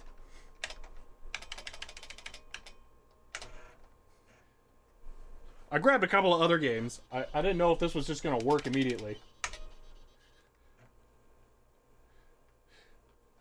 Bornax, why people get used to carpal tunnel syndrome? Yeah.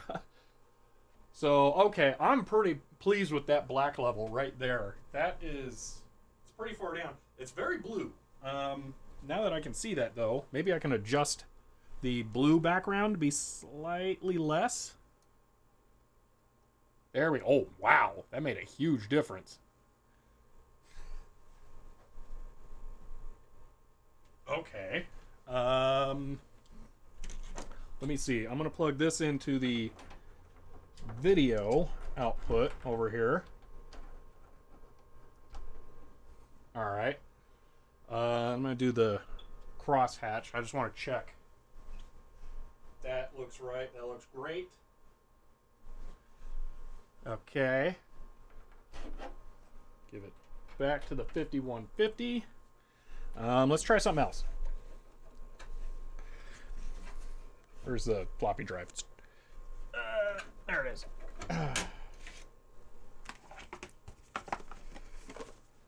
I have King's Quest 2, but that's a booter, so let's skip that for now. People are getting annoyed because of TV buzzing and keyboard noises.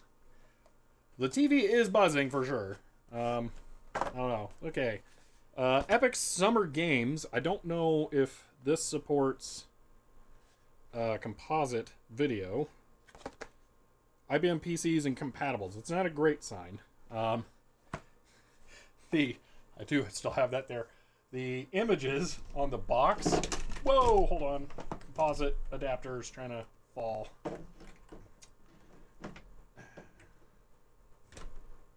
There we go. The images on the box here are drawn. They're not screenshots. So these look way, way better than the game could possibly ever look. I'm people and I'm not that annoyed. Sounds like home. All right. Okay, let's see. I have no idea if this disc works. I don't think I've ever tested it. So, let's see. That would be a no. Okay, sweet. I will have to recreate that disc at some point.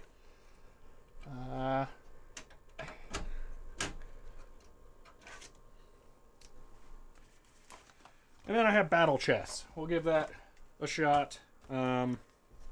This does Handy, which means it's pretty likely to do composite out. Why are there 3 discs? Okay, disc. Oh man, does this have to install? Jeez.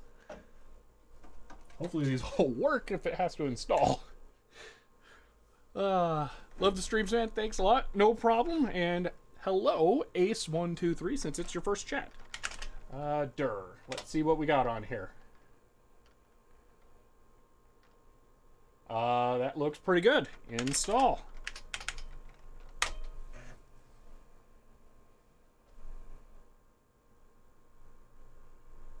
Okay. Install C. Hopefully that makes a directory and it just doesn't dump all of Battle Chess to my C drive. You know what I might be able to do here? There we kind of go. You can almost see me now, slightly.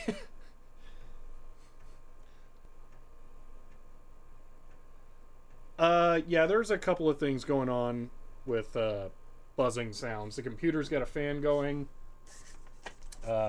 The TVs had a buzz that was louder or quieter before I took the case off.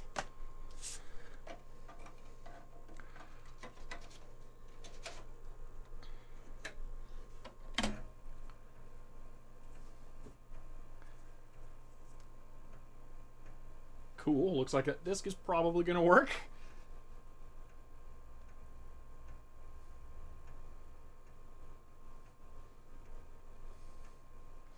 Well, but Rand Mansion, I hope it's not dumping it to root C. I hope it's making a subdirectory. That's what I meant. That I'm not just going to look in my C drive and it's just going to be a big old long list of files. It's the Battle Chess program.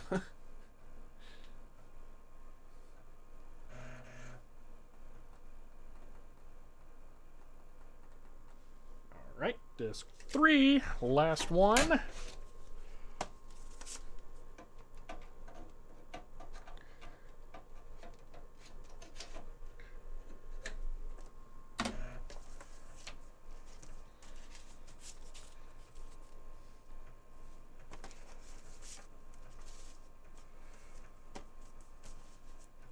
I've actually never tried Battle Chess, so if this works, I'm gonna need to read the manual, maybe.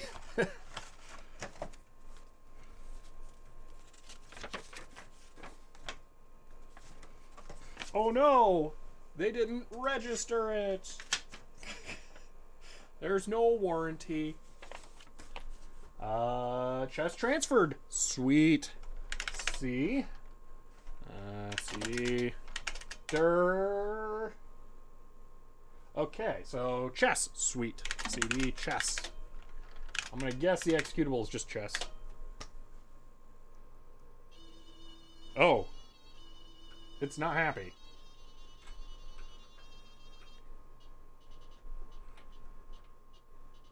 It must be doing something a bit wonky with the CGA output. Yeah, it's... No. It wants nothing to do with that. I wonder if it's some kind of edge case composite signal that my modulator does not like.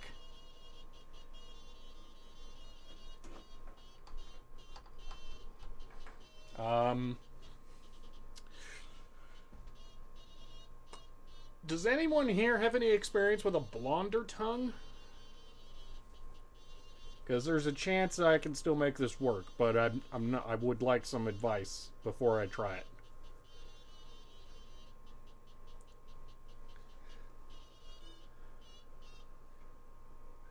Yeah, well, this lighting would absolutely suck for CRT or soldering. If I was just, you know, playing games or something like this, just using computers, I could definitely see doing a more subdued lighting like this, but I would really need something a little more substantial for doing actual work. Soldering by moonlight, yeah. Alright, it looks like there isn't anyone who has blonder tongue experience. I have one back here, but I'm not sure exactly what it is. I've tested it and it works, but I don't know if I'm supposed to get an amplifier to broadcast or if it is broadcast, so I've been hesitant to just plug it into systems like this, but I think it has to, or the power supply's weak. I don't know, so I'm not gonna I'm not going to mess with that. So I don't know what's going on with this. I was just thinking that maybe the blonder tongue would better support whatever is going on here instead of the modern Radio Shack RF modulator. But we'll go ahead and, well, now I don't know how to get out of this. So Control-Alt-Delete. And then I'll take the disc out. You don't want to boot from that PC, trust me. Alright, now we can go back. Boom. I will let it run one other thing. CD, as easy. As easy. I'm gonna have to actually I'm gonna pull this off of here today. I don't know if this is gonna do color in a way that will be super helpful for this, but I'm curious because I could see it doing it. I want to go down to, where is it? File.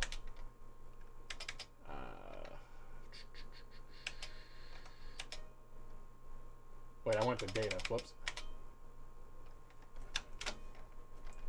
Okay, hold on. File. Dir. Alright. C.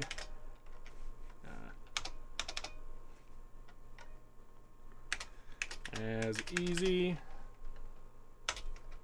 Okay. Retrieve. And we're going to do graph. And then I'm going to have to cancel it. And then we'll switch to color. So. Bingo. Alright. Nice fun graph.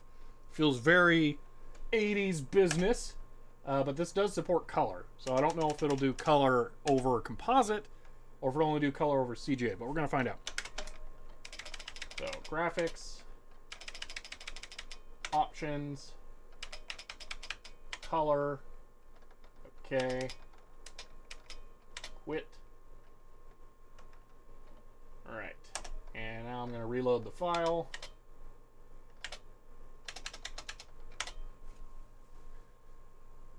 No idea what it's going to do. Probably just be mono still.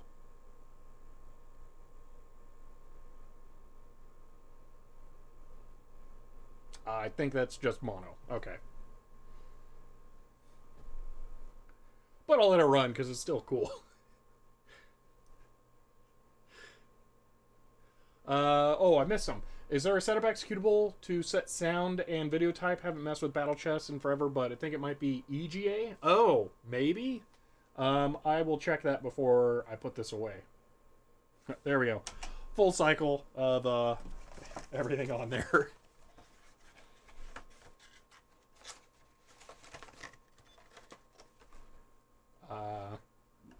I did the break. Alright. Exit. Yes. Okay. CD. Chess. Dir star.exe. Could also be com. It's not looking like there's a setup. Dir star.com. No, so it looks like there is no setup application. There might be a config file, maybe, but that's I don't feel like that's very likely. All right, I think I'm out of stuff to run on here unprompted. Just double check there's nothing else in there. Command com, DOS, vet, prog. Prog is stuff I've written, so there's nothing color in there. Our project is also not. Oh, you know what? CD 10 MB. Dir, what's it called? Menu. This might. Hold on. This might do composite color.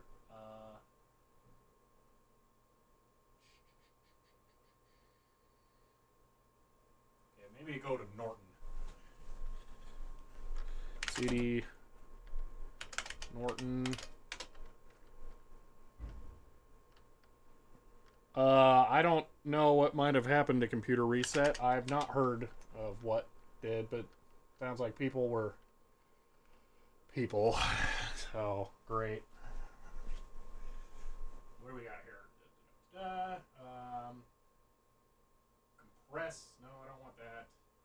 just Norton.exe. Maybe that'll do it. There's a menu in here.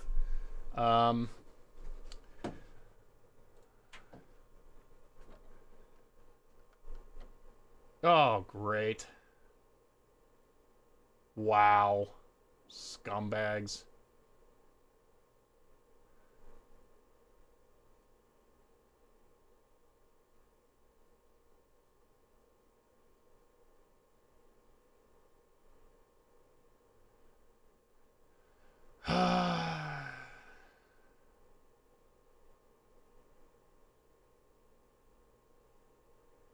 So someone broke in and stole the weird IBM terminal things and some other stuff. People suck. Oh, comp, that could be interesting. I will try that. Let me see if this does what I'm hoping. Okay, that was... Well, that's something, but that's not what I was hoping for.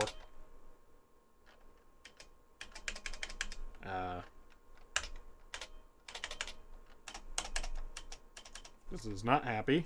Control C. Alrighty, Control Alt Delete.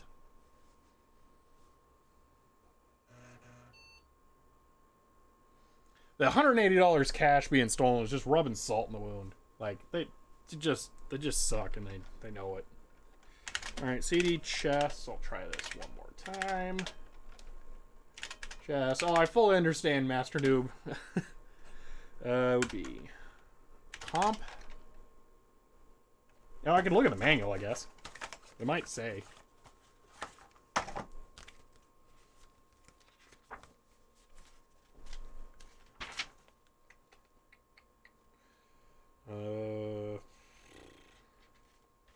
This is literally how to play chess.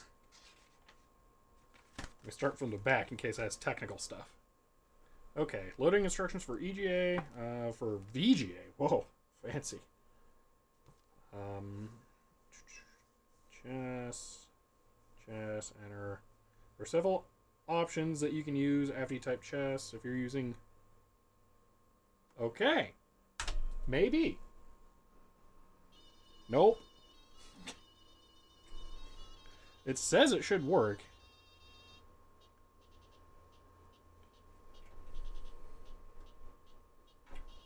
Yeah, it's in the manual.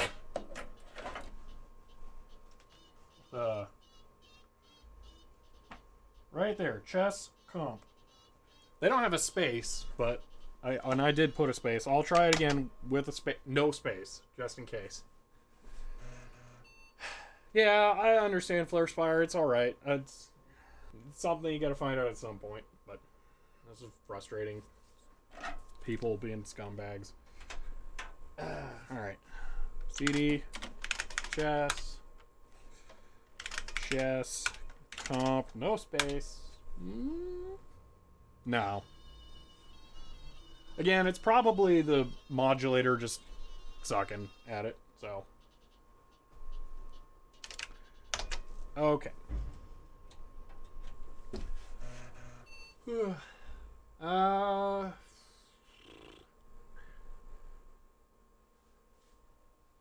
Let's see. So we got, I mean, I think we did technically calibrate the display. I mean, it's definitely calibrated now, so it's not like we, didn't calibrate the display. So we did what we said we were going to do today. Didn't do it because of what I thought it was, which is kind of hilarious. That's the whole reason I bought all of the manuals and service schematics and yada yada.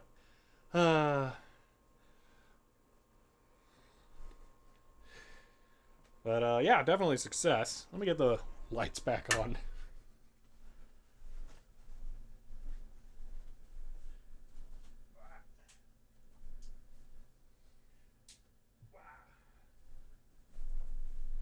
It looks really good now, though. I can leave it dark like that, because realistically I'm not going to have a whole lot to show here. I'm going to be putting the back onto this thing again. And then I think I am going to wrap this up, because honestly I spent so much time on that bite video that I just released. I kind of wanted to take today off, and then I realized last night that I was actually going to be streaming because the schedule, and just forced myself to do it. I was this close to canceling today. I'm super glad that I didn't, since the TV works, but it worked before. I just didn't know. So yeah, what's really weird is I plugged an Atari 2600 into this, and I thought the colors looked a little off. So that's a little weird. I wonder. There's no way the 2600 has the same fault as this thing, but I do wonder if maybe I just misidentified what was going on, or maybe there could actually be. Come on, turn off. There we go. Maybe there could be some kind of fault, but maybe just a minor one. Maybe I corrected it. So let's see. What is computer reset? Yeah, they're on the right track. Russ, for telling you. So computer reset was a get that out of here. Ooh. Computer reset was a computer store that had a warehouse of something insane like 30,000 square feet. Which is literally 30 times bigger than what my office is, which is kind of insane. Full of computer equipment from the 80s and 90s. And then the owner passed away, and then they had to start getting rid of that stuff. So, yeah. Yeah, let me get the 5150 out of here so it's safe.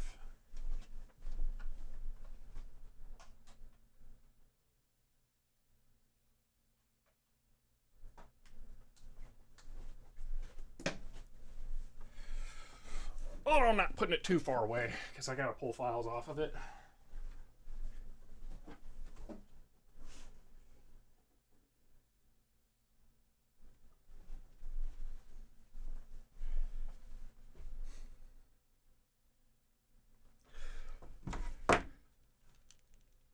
I might be interested in doing a bonus objective before I end the stream because there's something I'm gonna do anyway. So I could just try it on stream. We'll see how that goes. It depends on whether or not my SD card reader I have over here works. So let me do this. Let me take a picture. Because I either have to do this at home or maybe I can do it here. Okay, just for giggles. Oh, that's right. Tighten it with this. Just going to take a picture of the back of the tube. Boom.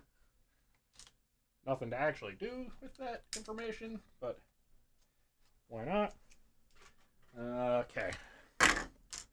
SD card reader. See if this works.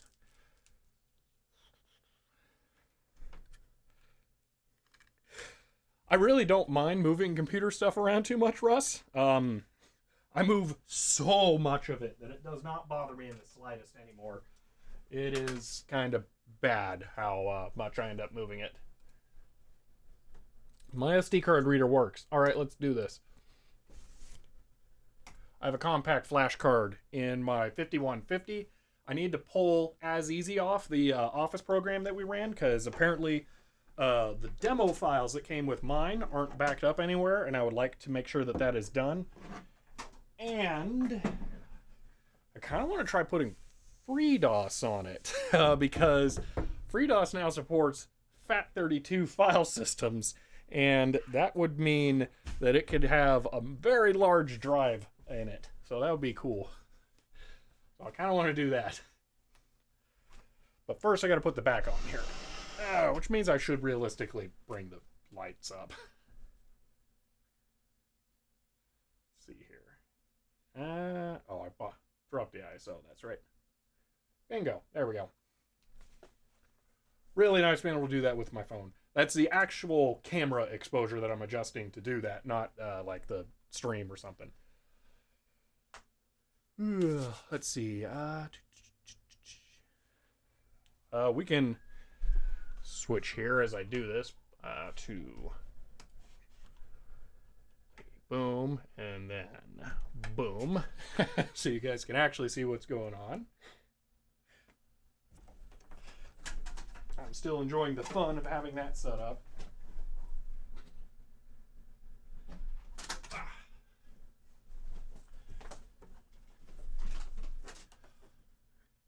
See, data general terminals or mid-range gear. I'm not sure what you mean by the question. Oh, thank you, Hover, for the subscription. I really need to start setting up like a goal for that, because I actually do have one. I need to build a new stream PC to be able to do everything that I'm interested in here.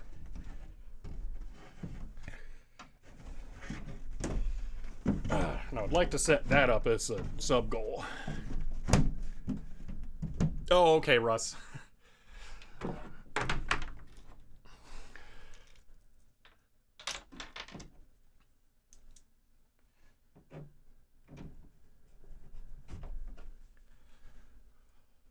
I was going to leave this TV here as I potentially ordered parts for it and worked on it more, but man, if it just works now, then I guess I can take it back home and set it up, because I actually have a really nice shelf area that I'm setting up for this thing where I'm going to be putting vintage consoles.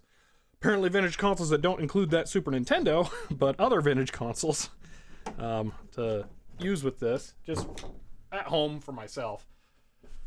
So that'll be nice. I guess that's it for this. So yeah, I can pull this thing down again. All 78 3/8 pounds of it. Wow.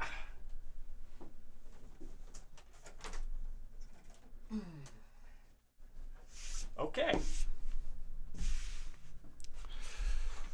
Let's go back to this and then boom. Excellent. I really like having that set up. That's nice. Let me see here. So I need to get the 5150 open and pull that card out. So let me just bring it back.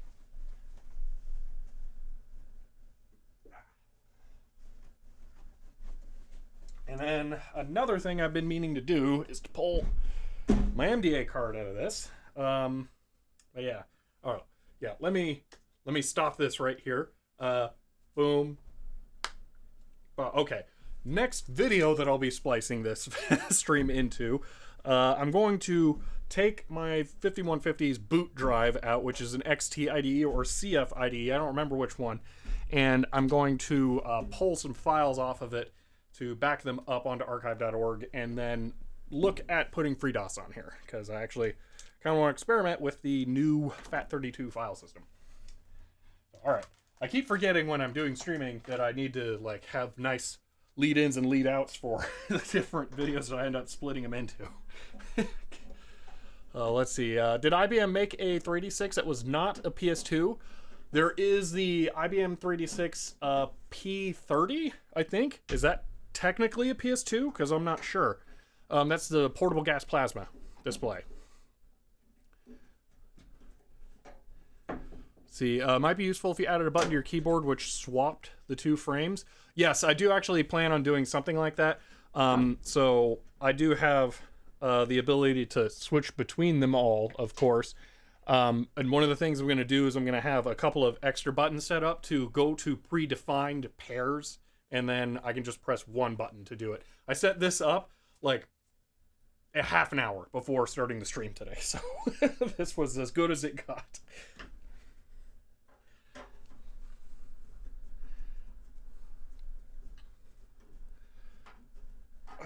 All right.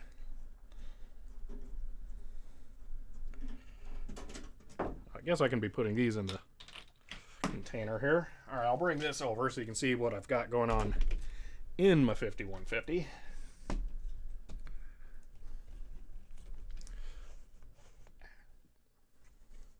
Turn ISO way down now. Oh, that was the wrong button. Oh, I turned it off. Whoops. Set up stream goal to raise money for an Elgato Stream Deck. I don't need a Stream Deck. I'm happy with the point of sale keyboard, but what I do need to start saving up money for is just build an all new stream computer, because the Xeon based one I've got here is not up to the task. So I do need to do that. The biggest problem is capture cards, especially with the system I want to build. So, okay. These suck to get off a lot. There we go. It's a very clean system. I'm always happy when I have this one open. I did not know my B drive wasn't connected. Why is that? A little weird. I'm just going to go ahead and plug that back in. Assume that was an accident. So, over here, if we look down in there, if I switch over to that and then refocus here, there we go.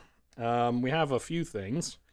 So this is the CGA card. This is the MDA card. This is, I think it's an AST 6-pack plus. No, this is the Techmark Captain. That's what that one is.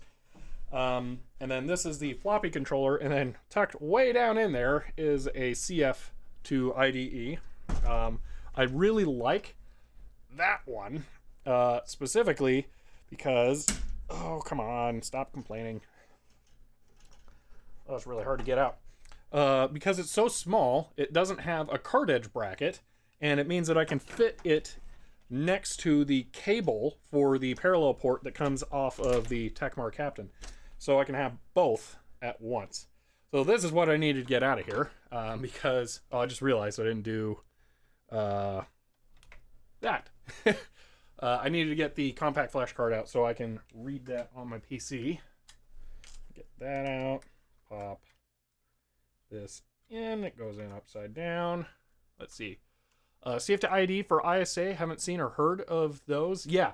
Well, it's CF to ISA, basically. Compact flash cards can run as 8-bit IDE interfaces directly over ISA. So this thing barely has any logic on it at all, just to translate the voltage levels from the compact flash card to the ISA bus. And then it has a ROM that has the XT IDE BIOS, so it will actually be able to boot from it. So, yeah.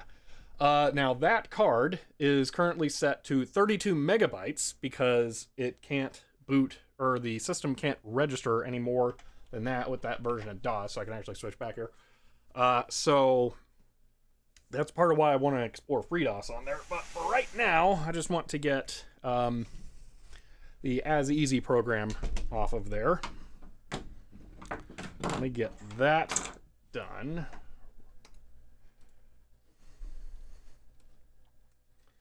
Let's see, how can I do this in a way that'll work out? If I do add, yeah, nothing sensitive's gonna pop up. If I do screen capturing, it's the wrong one. Oh, yeah, oh no, compact portable searches, HDMI, there we go, that's what I want.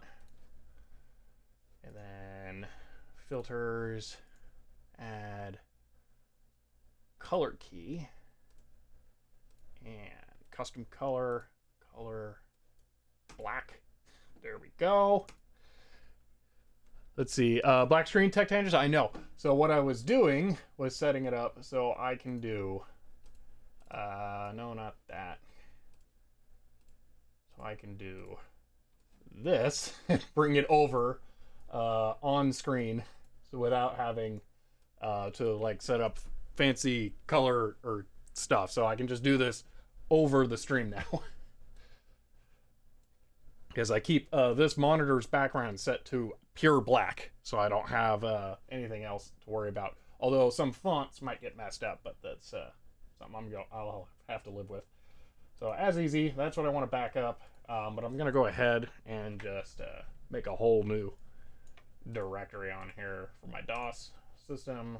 Let's call it folder backup. Then 51, not 52, 51, 50, 32 megabyte, boom, and then I will grab all of this, pop it on there. So envious, you have no problems with KDE Plasma. Mine constantly has awful bugs. I do have a pretty good time with it, actually. I don't have too much that goes wrong with it. There's some things that can be a bit fiddly, but overall it's been fine. So, okay, I think I can just download the new version of FreeDOS and then just drop it on here. Oh, my face is obscured by the microphone. Let's see. Let's do that. So let's see. FreeDOS. Oh no, I'm gonna make this complicated because I have to replace. I want to make the file system bigger. That's right. I keep wanting to move this more towards the center because I can't see it as well that far over. I'm a simple person with simple needs. Fluxbox for me. I'm not familiar with Fluxbox. Oh, that's probably a DE or something. So I've tried to get more into the abstract VMs. Seem like distro 2. But I just use the Ubuntu. I use Ubuntu with KDE because KDE is the best desktop environment in my opinion. It's the most mature. It has the best features, and then I guess Ubuntu is the correct way to pronounce it. Just is also the best supported by everything. So I don't see any reason not to use it. Let's see, FreeDOS.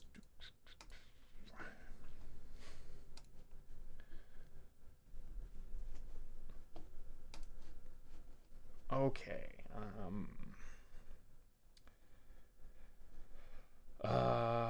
Okay, I'm gonna read their post here about this actually.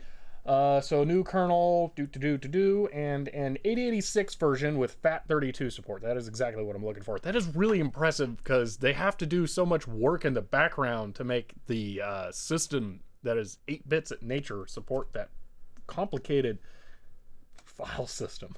So how does this work? I've never downloaded FreeDOS before, so I guess I can just pop this over there, actually. So this is all new to me. I've never looked at this. How to install FreeDOS? Maybe they got a thing.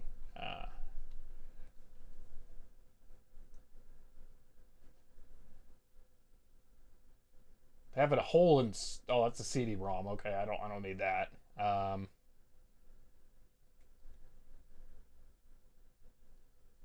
Huh. Well, I don't think most of that applies to me. I've only ever made FreeDOS USB sticks with Rufus. Never put it on. Never put together a boot floppy with it. Oh, I'm not making a floppy. I'm just going to put it directly on the compact flash card. So I'm just basically putting it straight on the hard drive. I don't know. Just bonus CD. Not everything will fit on the live CD. Micah, how much FreeDOS does there need to be that they can't fit it all on 700 megabytes? Whoa. Just write a DOS DVD driver. Get it over with. Legacy CD. Full USB. Light USB. Floppy. Includes a floppy only edition. This edition can run on any hardware. It can run FreeDOS. Has EGA or better graphics. FreeDOS doesn't need EGA, does it? I don't see why it would.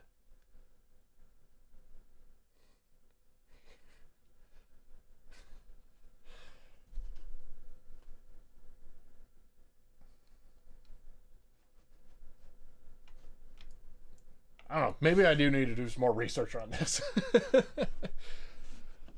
No, I don't think React OS is going to run on an 8088. That's the thing. New kernel and 8088 version. See, that's the thing. And an 8088 version. So it makes it sound like there's a specific version for running it on 8088. So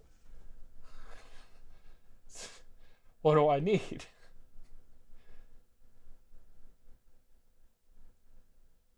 Why are they all image files as well? I mean, I guess that's how operating systems are distributed, but live CD, run a live version. I don't want that. Don't want bonus. Legacy. If your system doesn't support booting from the live CD, try installing with the legacy CD. This installs the same FreeDOS but uses different boot method. I don't think that's what I want.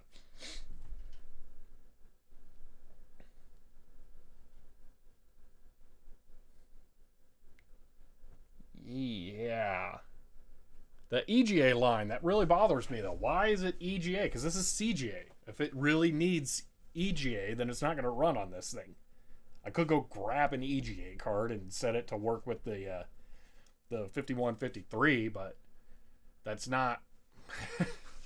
I would prefer not to, because I would like having this be a CGA computer.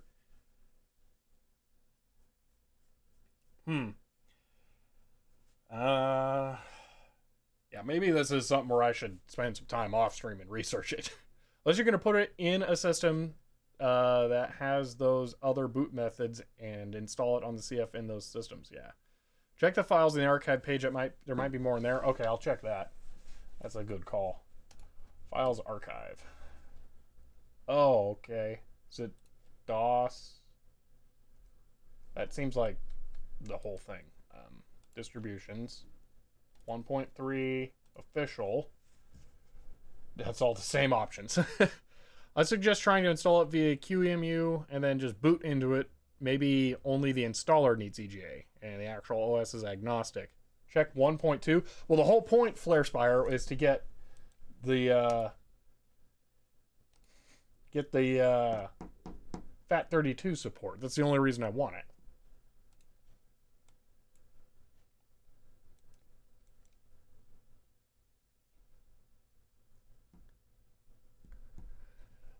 I've never used Qemu before, so I'd be learning how to do that on stream as well. So, not sure how good of an idea that is. I mean, I'm sure it's super easy. I've just never done it.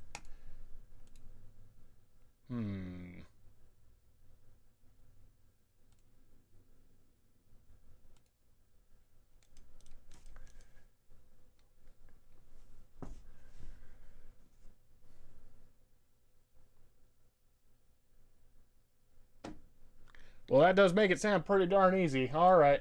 So, live CD. I'm so good at covering up my face with this. It's going to be a full 700 megabyte disk image I got to download because apparently... Wait, that's 375 megs. Why do they need a bonus CD then?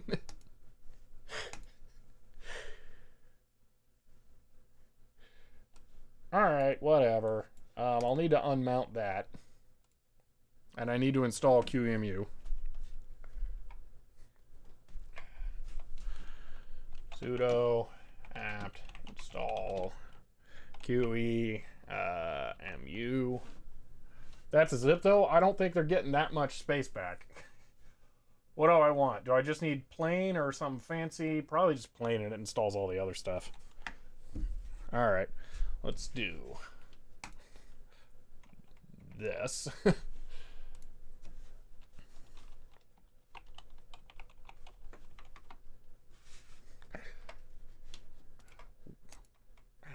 Welcome back. Okay. Get this unmounted, safely removed, and I gotta plug it back in. Okay. Boom. Boom. Alright. See, I'm used to Arch. It installs all the flavors. It probably does. Your keying overlaid your transition screen? Probably. Oh, no, I intentionally... What I did, I was typing in my password, so I went to a non-video screen. That was what I did. So I did that. See, something like Vert Manager, now you're getting into like third-party dependencies. You're getting way more complicated. Your screens were still visible? Oh, well, no, that's fine. Yeah, I didn't need that. I just needed to make sure you couldn't see the keyboard. That was all. Oh, you know what I could do? I could, like, let's see here. Attempting, because I already did the CRT stuff. Attempting to install FreeDOS on a 5150. There we go. Done. Let's see. Does Linux always hide passwords when you type them? Yeah, it does. It does always hide them.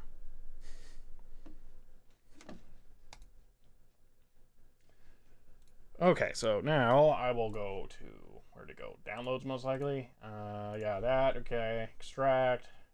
Auto detect subfolder. Boom. What do we got? We got an ISO 400 megs.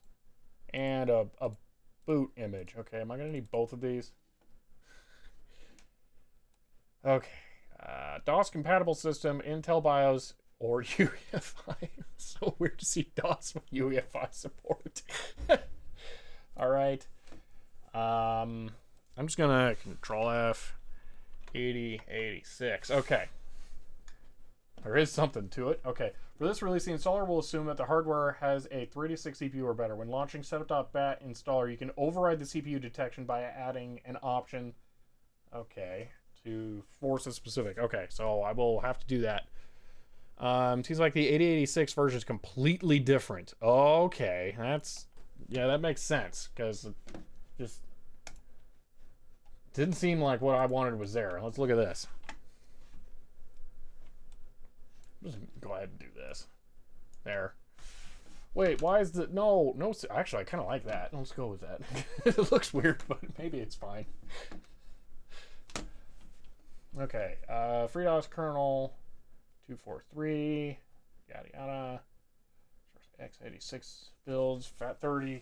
Okay. F16 only supports F32. Well, why wouldn't you go for the FAT32 one? Because it's bigger? Let's see.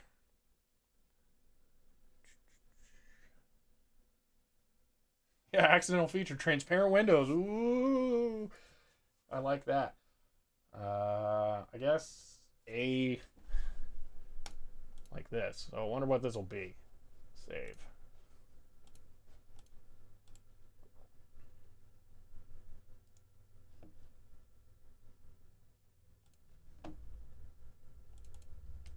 Wrong one. Bin. That's exactly what I was looking for. I can just drag that right onto the other thing, most likely, and then not worry about it. Okay, so let's do this. Where'd it go? Just went away. Let me unplug it, plug it back in. So I might be able to install FreeDOS from MS-DOS. Is that maybe how it's going to work? See, the install.bat had, and the other one, it said some things. This utility create distribution on a floppy disk in the drive. Oh. Well, that's not what I want. Stupid question, sorry. What's the difference between FreeDOS and DOSBox? FreeDOS is an actual DOS operating system, and DOSBox is a sort of emulator. So it's like, what's the difference between Windows and VirtualBox?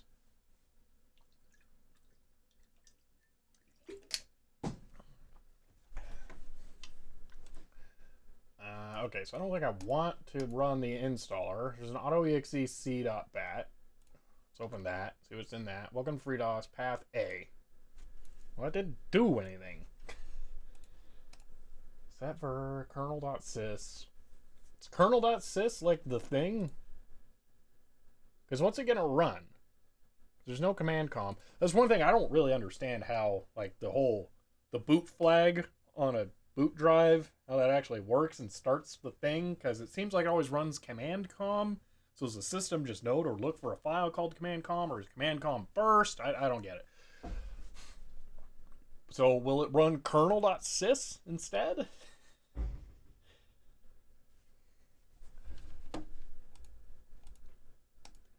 All right, here's what I'm going to do. I'm going to mount this.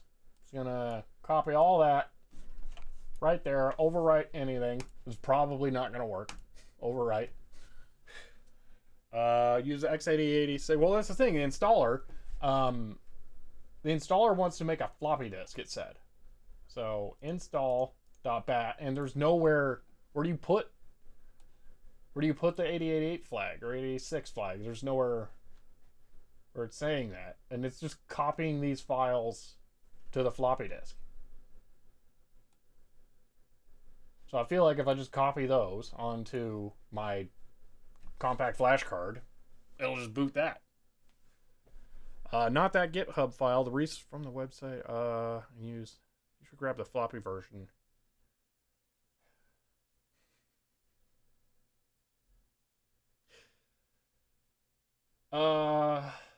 See, this is the thing. I got multiple people telling me to do different things. That is why I was on the fence about doing this live. Try and Qemu and experiment. Well, here's the thing. I can just put this right in the computer right now, see what happens. So I'm going to do that. I have other options I can try, but I also don't want to be doing this for 2 hours when I'm just going to like not know what I'm doing. All right, let me pull that out. Pop it back in this. Put this back into the computer. Also hide the overlay there. This is really, really fun to get in there.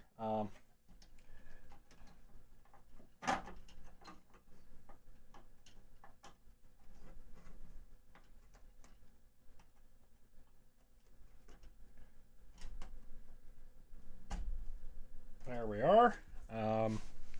Just gonna leave the MDA card for now. Let me go grab the CJ monitor and keyboard.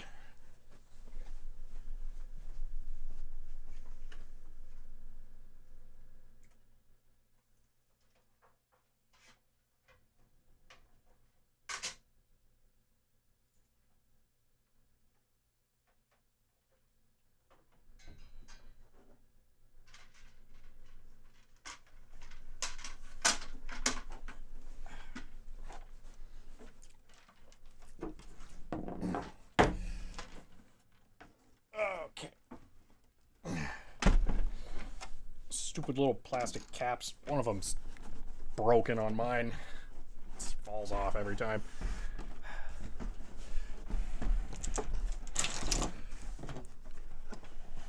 Okay, I don't know what the refresh rate of that thing is. This may not work out super well for video. So I might have to point this camera at it and then adjust it. But we'll see how that goes. This will go here.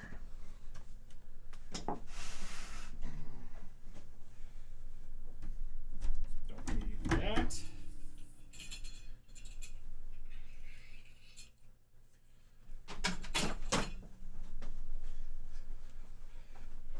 Run this one to the monitor.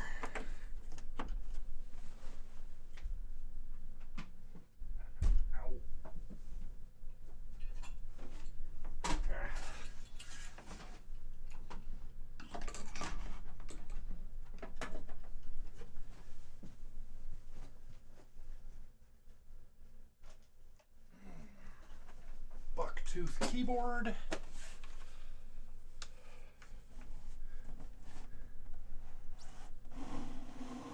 Well, the option, or the one that I downloaded here, is specifically from the GitHub repository saying that it's for 8086. I'm hoping that this is probably what the floppy version sets itself to do, but I have no idea. So, we'll see. Hopefully it doesn't just go, nope, I'm broken now with the software. And that partition was already bootable? Yeah, that was exactly what it was using previously. So, Firefox crashed. Oh no, it was hiding desktop. Okay. So, move that to the side and see what happens.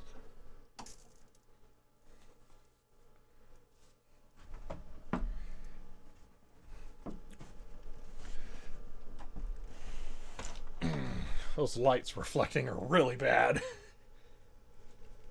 You know what? Let's assume we're gonna need this.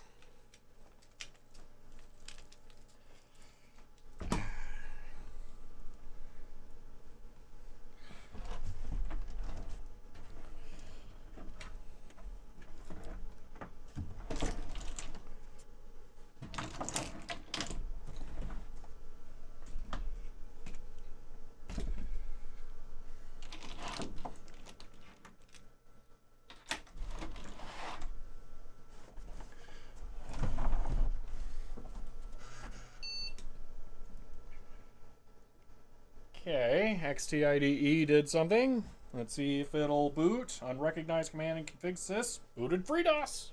Somehow, I guess. Alright. Well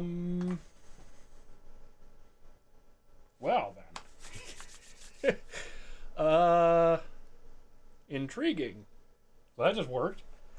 Ver. MS-DOS version 3.3. That's probably what I had on there before. Yeah. What do I do? Here, let me catch you up. Yeah, I don't think that's FreeDOS either. It did not. It no worky.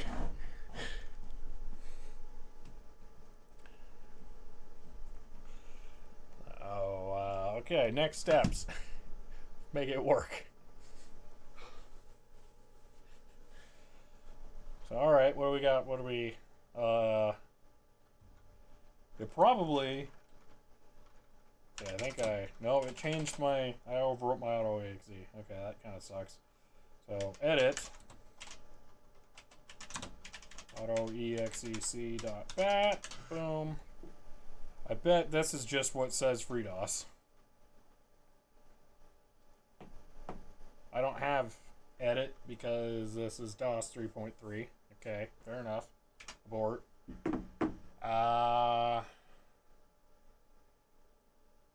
Yeah, DOS boot process is weird. Sure. I mean, it's all there. There's a lot of stuff there now.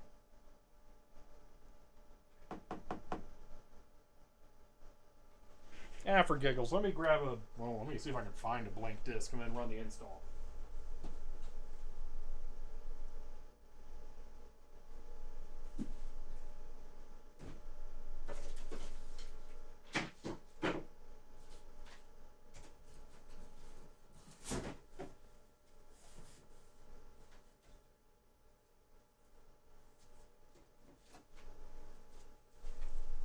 These are kind of usually my go-to disks. I don't know what'll be on this, so I'll check that first. Let's see, I'm testing the floppy release now in 86 box with Virtualize XT. Looks to be working. Alright.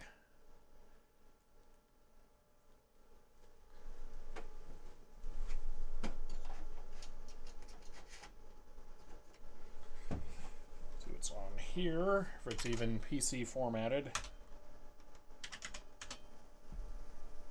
Oh, that disk sounds terrible. Oh, that's one of my discs. That means it can die. Probably using that on compact portable. This is probably similar content, but I'll just check.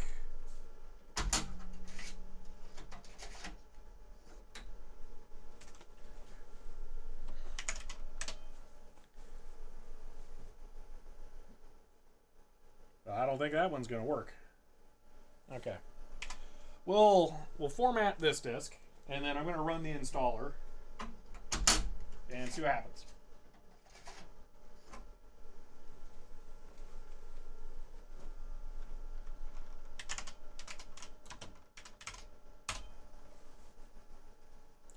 Is there no format in 3.3? Great. CD A dir star dot star. Not dir del. Dang it. Actually, there's a lot in there. Let's see. NCJ. Downside is that it is a multi-floppy installer. Oh, that sounds like a nightmare. How do I want to do this?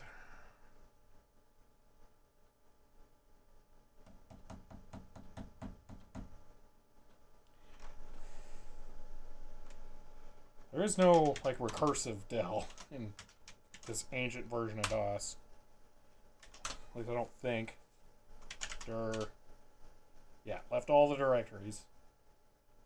Del tree is not a thing. That was improperly spelled. No. Alright, I'm just gonna hope that was enough space. How much we got? 300K? Alright. C. Install. Okay. See what that does. Sector size not 512 but 0 bytes. Currently not supported. Okay. Alright. Also painfully slow. Yeah, it might be. Alright, maybe I'll just leave it like this, and now I'll just have to put the files back on that I overwrote.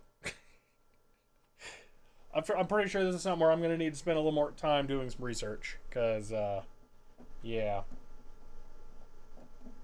That doesn't seem right. Speaking of not seeming right, that's my 5153 fully cranked for brightness.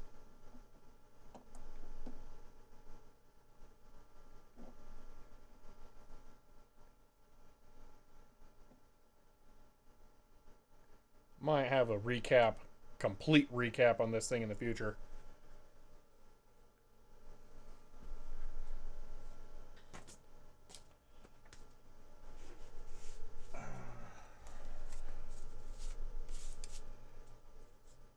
Well, okay, here's the thing. Let's see, I got a Packer Bell from university. No.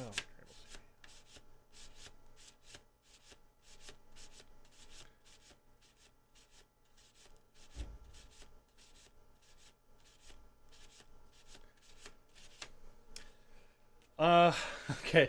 Since there's a lot of testing going on right now, and it seems like this is something that is a little complicated to get set up, I feel like I would probably be better off doing some research how to just install FreeDOS on an 8086 from the beginning, and then maybe not even doing it on here, because it may not perform well. Would be easier if you had a GoTech and use the 720k images. See, that's another option that it could be. I do actually have a GoTech. I have two. One of them's over there, but it's really integrated into a system I don't want to have to tear down. The other one, I don't have any idea where it ended up. But yeah, I'm wondering if maybe I should just put this off right now. I have to open the system back up in a little bit, no matter what. Because I ordered a card that's going to get here sometime, although current world circumstances are going to make that a little complicated. But it will allow me to have a flash drive connected to this computer and access it as if it were a hard drive. And I will have to open this computer up again and put that in there. So I may as well stop, do some research, and then come back at this when I'm better equipped with knowledge on how to do it, because I really don't have any idea what I'm supposed to do here right now.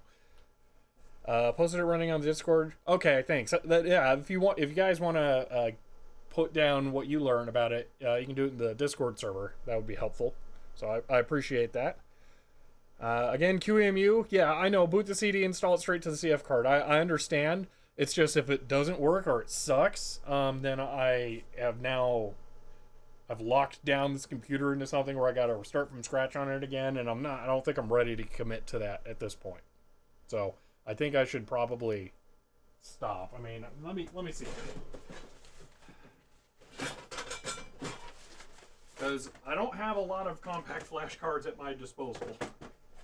And I don't know where my extra ones even are right now. So if I had another one, I would just try the Qemu setup.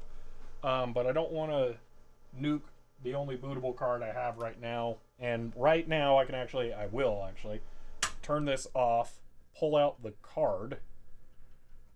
Come on. There we go. I'll switch this back around. Boom. Boom. And then I can put this back to how it was before. And I've lost nothing. All I have to do is just come over here, wait for it to show up, maybe. This card reader doesn't work great. That's why it was a question whether or not it would even work. I can set it up on this emulator and send you the image, just DD over to the CF card, to the new CF card. Okay. Use a bit newer system like a 386 and the CF card. Yeah. Now 720k in the PCM. I can confirm it works as well. All right. So it sounds like it is worth trying. But I do need to... I have to do it all again later, so... Whoops. I think I'm going to wait.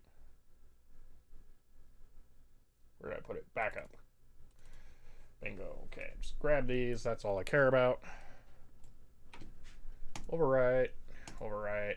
Overwrite. Overwrite. That should fix it. Safely remove. Go ahead and get rid of that. Put this back in.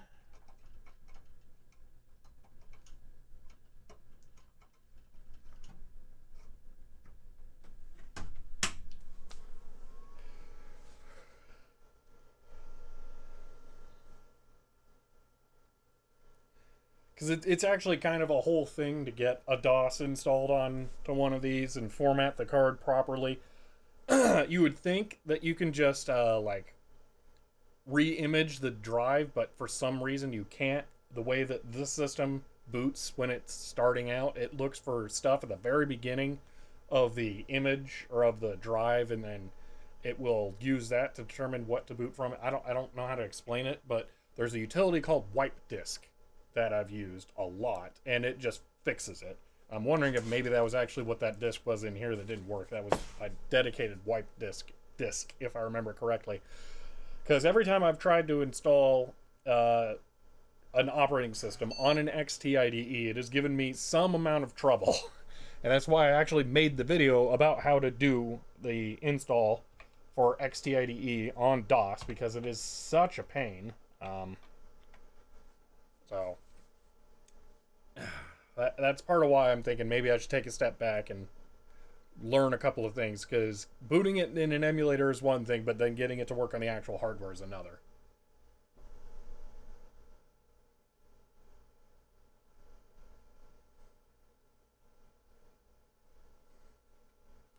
SDCF adapters that can be had for cheap.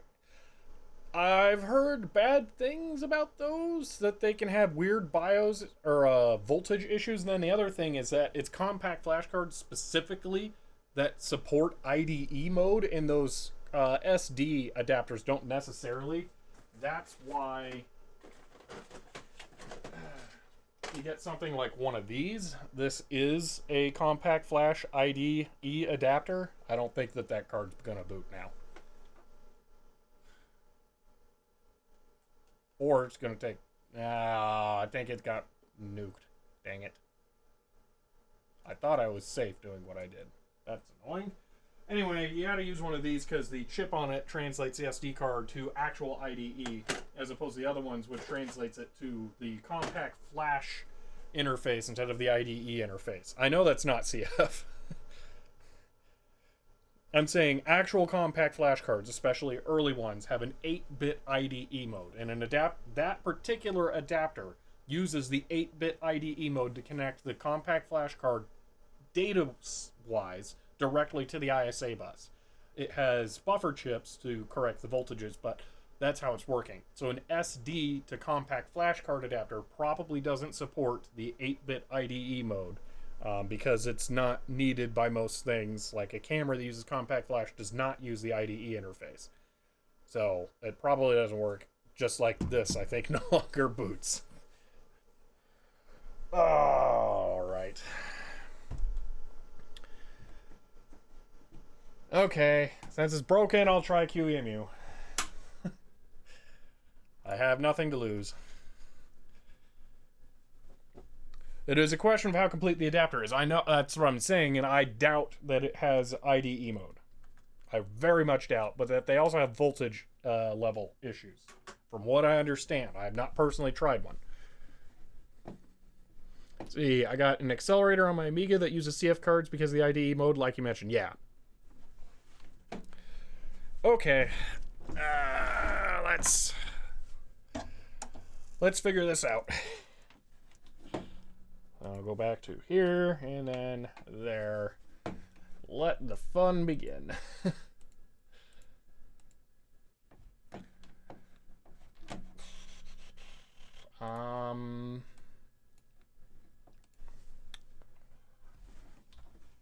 Alright, so CD version is here. Live CD, okay. And then F disk -L. Fair enough.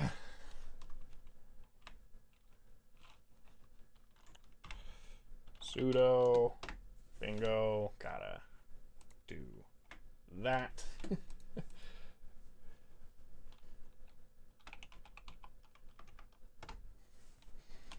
Then back. Hello again. Alrighty, so this is SDG1. Actually, it's just SDG. I think that's what I want. So that was something like... you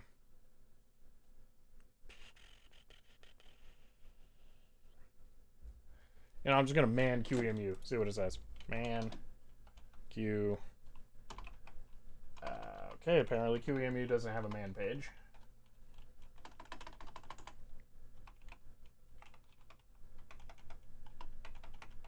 Did it not install? What? Qemu. There's no command line package. Yeah, there's nothing for it though. Qemu. Qemu not found.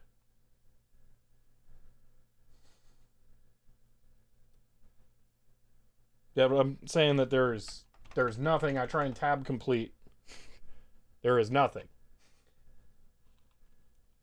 Saying that's it. There.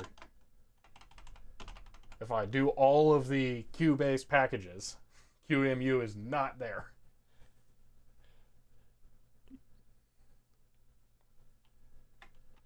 I can try that. Apt install Qemu dash system x86. Okay.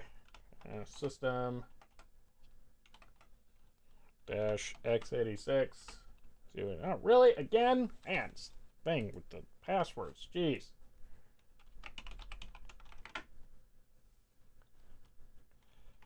Yes. Bring the camera back. Abort. That's not what I wanted. Yes. Okay.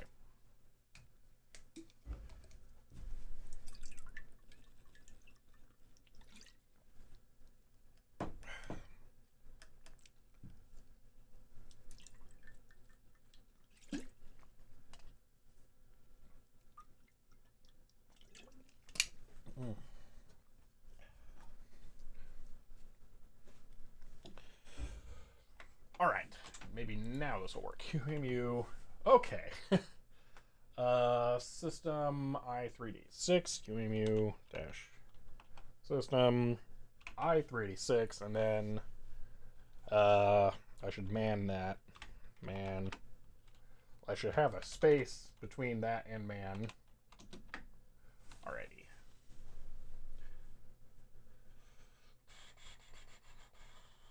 Machine type. I'm not gonna. Well, I should. Can I set? I don't know.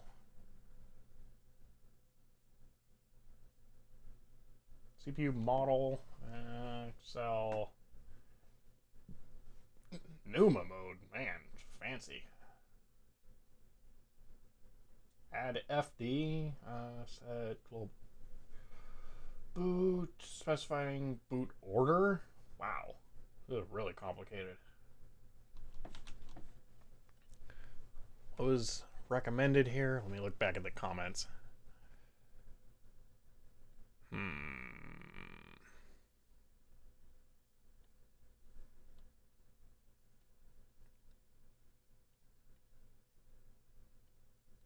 Qemu-M8. Okay. M size guess.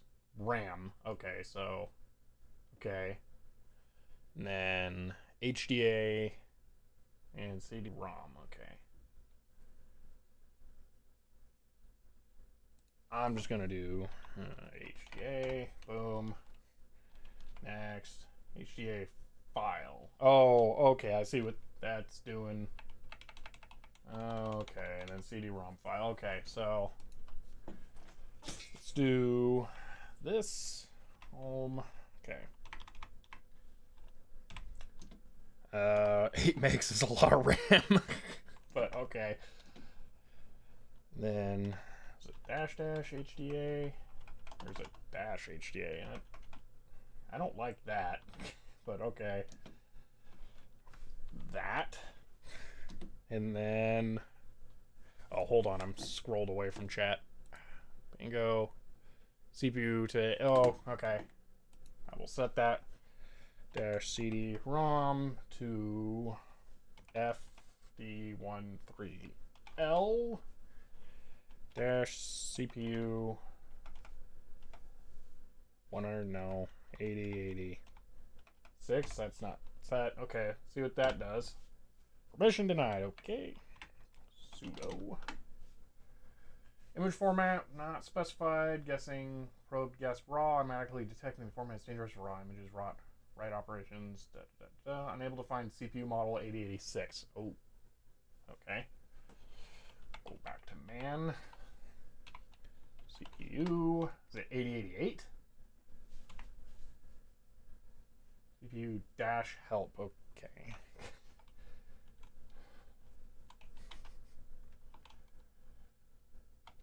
Dash CPU. I'm gonna guess it's 8088. Yeah. Stream frozen. Oh, you know, that's a downside to doing this on the stream PC. I did not expect. Yeah, I should have done this on my laptop. Oh my gosh, it's a lot of things. Whoa. Why does it support such modern stuff? Okay, 46. Epic? Seriously? Why?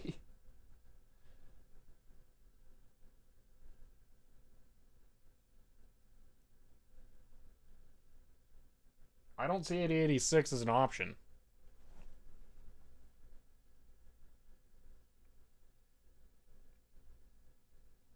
I mean, I can dry base, but I'm going to guess that's not it.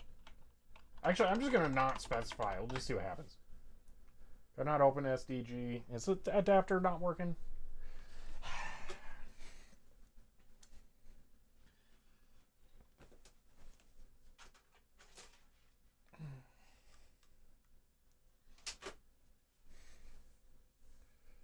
Is 88 an option? I didn't see it. I'll try it, but I didn't see it.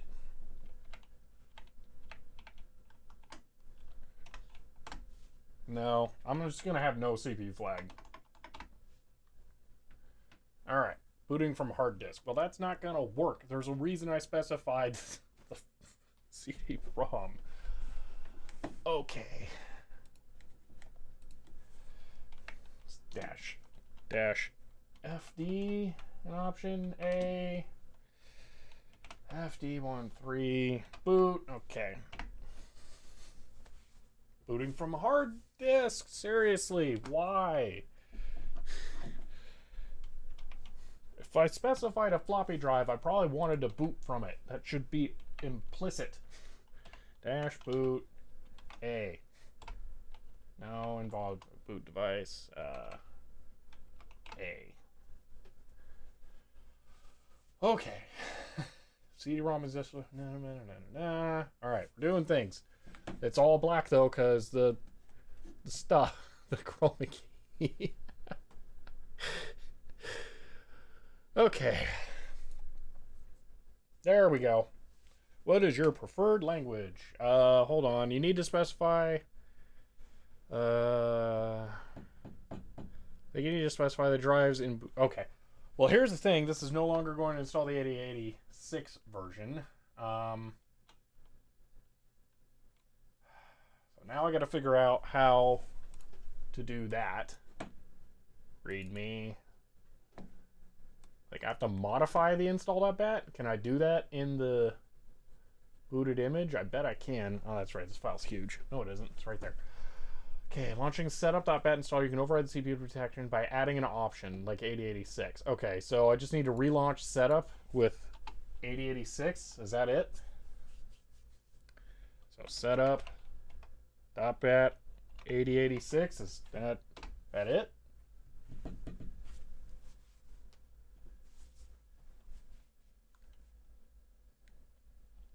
Yeah, thank you, Rain Mansion. I think we're on the same page, hopefully, maybe. So what's this gonna do? I think my compact flash card adapter is dying here. I don't know if this is gonna work.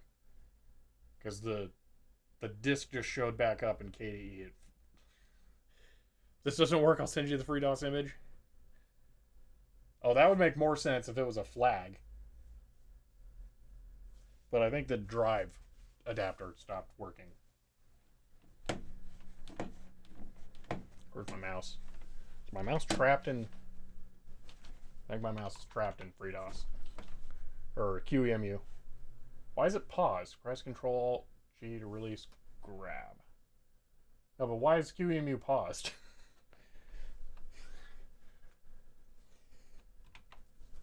Machine. Unpause.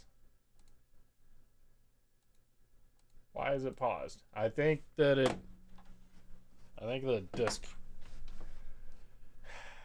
Like, okay, open works. All right. Can see stuff.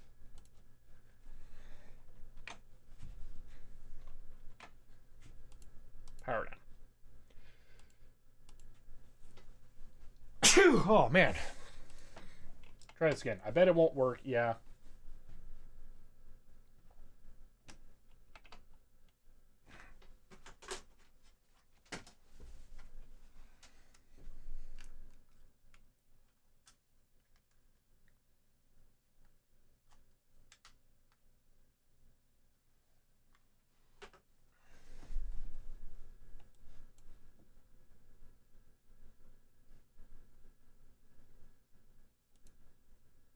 Okay, the thing showed back up.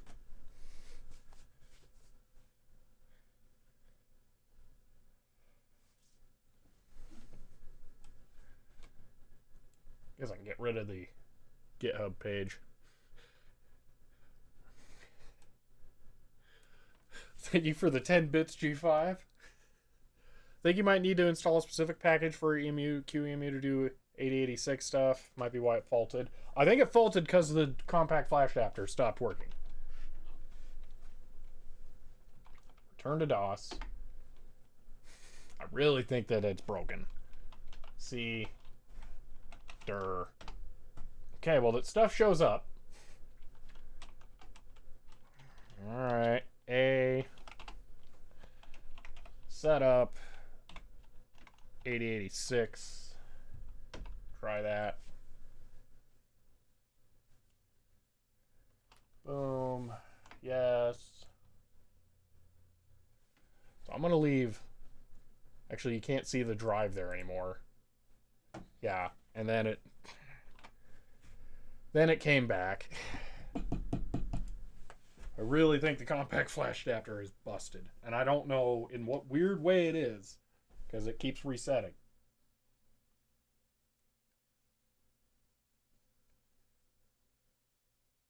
That went away. Have you got Wine installed? I don't like where that is going. I don't want to do that on the streaming computer, and I don't think I can trust this compact flash adapter, so I think I'm gonna have to use the one I have at home to do this. Which means I'm probably gonna have to bring it here, because I don't want to try and bring the whole computer home and then set that up there and then all that.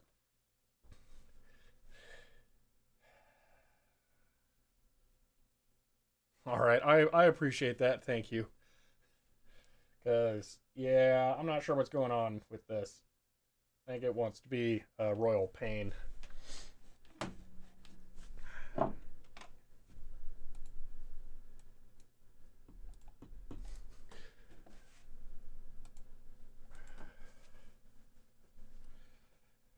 So I have not really used that SD card reader adapter here a whole bunch because I haven't really haven't needed it. I think every time I pulled files off of this camera, I plugged the SD card directly into the laptop, which has an SD card slot, doesn't have a compact flash slot, of course. That would be way too convenient. But yeah, all right. I think that might be it. Trying to think if there's anything else we need to do. But yeah, the TV, that was so funny. I can't believe that Super Nintendo is bad. This thing is very clearly going to be another stream coming up. I didn't know Super Nintendos went bad like that. I had not seen that before. So that is hilarious to me. We'll go ahead and leave all the games and controller and stuff here, since I'm going to need that for debugging. So that's a thing. I should find an AV cable, though, to use with it, since I'll need that. That's not my only Super Nintendo. I just happened to grab that one. I think I want to say 3. One of them isn't usable because it has a bad power port. I have the replacement part. I just need to put that in at some point. But yeah, that is absolutely hilarious. So, could give the SNES a quick once-over. I know, but I've been here for 3 hours now, and I honestly thought I was going to have today off, so I'm kind of thinking I should just roll this back or don't end it because I need a break. Because I haven't, I'm trying to think of what would be a good frame of reference here. I can't even think of a good frame. Oh, since I launched CapsWiki, since the first CapsWiki video, there has not been a day that I didn't work 8 hours a day. So, at the minimum, and 8 hours a day is highly conservative. So, I would really like a day off. And that's clearly not today. So, I would like to not super exhaust myself, because I usually do that on these streaming days. So, yeah, let me get stuff put away, though, here, because I don't like to leave a mess. And where's the cardboard piece? There it is. I want to protect my schematics. Oh, man, I totally forgot. Before I started the stream, I was gonna add an option. Okay, I'll float this by you guys, okay? Because I have this here right now. One of the popular electronics issues. What do you think about a channel point reward called Byte Break, where I take a 5-minute break? All right, I'd start a 5-minute timer. You give me a search term. I search it through my script that allows me to find the term in one of my issues of Byte. I go grab it, and then we take a look at the magazine here. What do you think about that? Just as like a little 5-minute chill session where we just take a look at an old computer magazine. Good. All right. Next stream, I will have that button ready. Because then we can do that. Because that sounds fun to me. So you'll give me a search term, and then we'll look in the magazine for something like that. Just check out the article or whatever. 5 minutes. Then we'll get back to whatever we're doing. It's got to be when something has like a natural break. Like when I was in the middle of adjusting the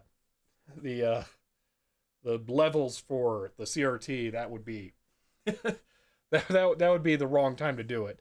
No chance 5 minutes would be enough. That's kind of what's perfect. So 5 minutes is enough for me to run it through my script, go get the issue. That's probably 1 minute in, then 4 minutes to look at the article. We're not going to read the whole article. I'm just going to scan through it quickly, find some interesting tidbits. But because I don't want it to be like nothing but reading Byte issues. That would be a bad idea, actually.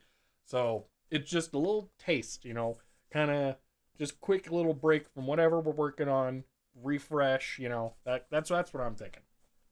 So, all right, put the 5150 back together, dropped these, although now that I think about it, I should just take the card home, because the 5150 won't boot now. So I will set that there, grab that. In that case, I guess I'm done.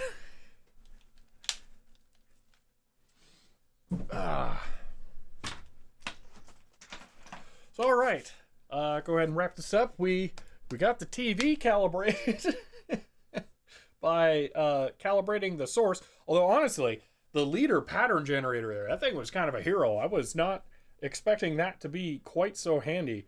It's funny, I almost bought that specifically for that television. I had the opportunity to pick that up.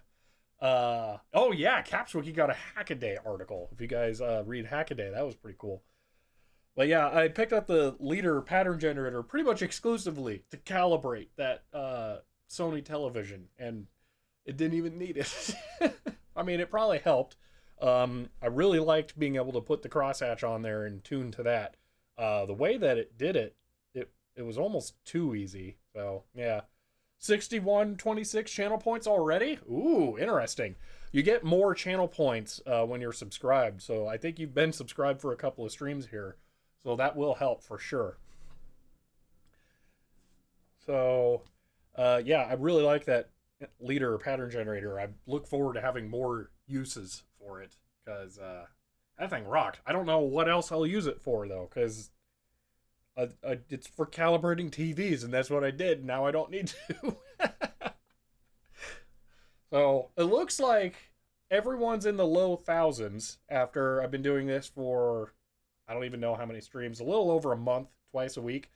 So that would mean most people could probably do a byte command like once a week.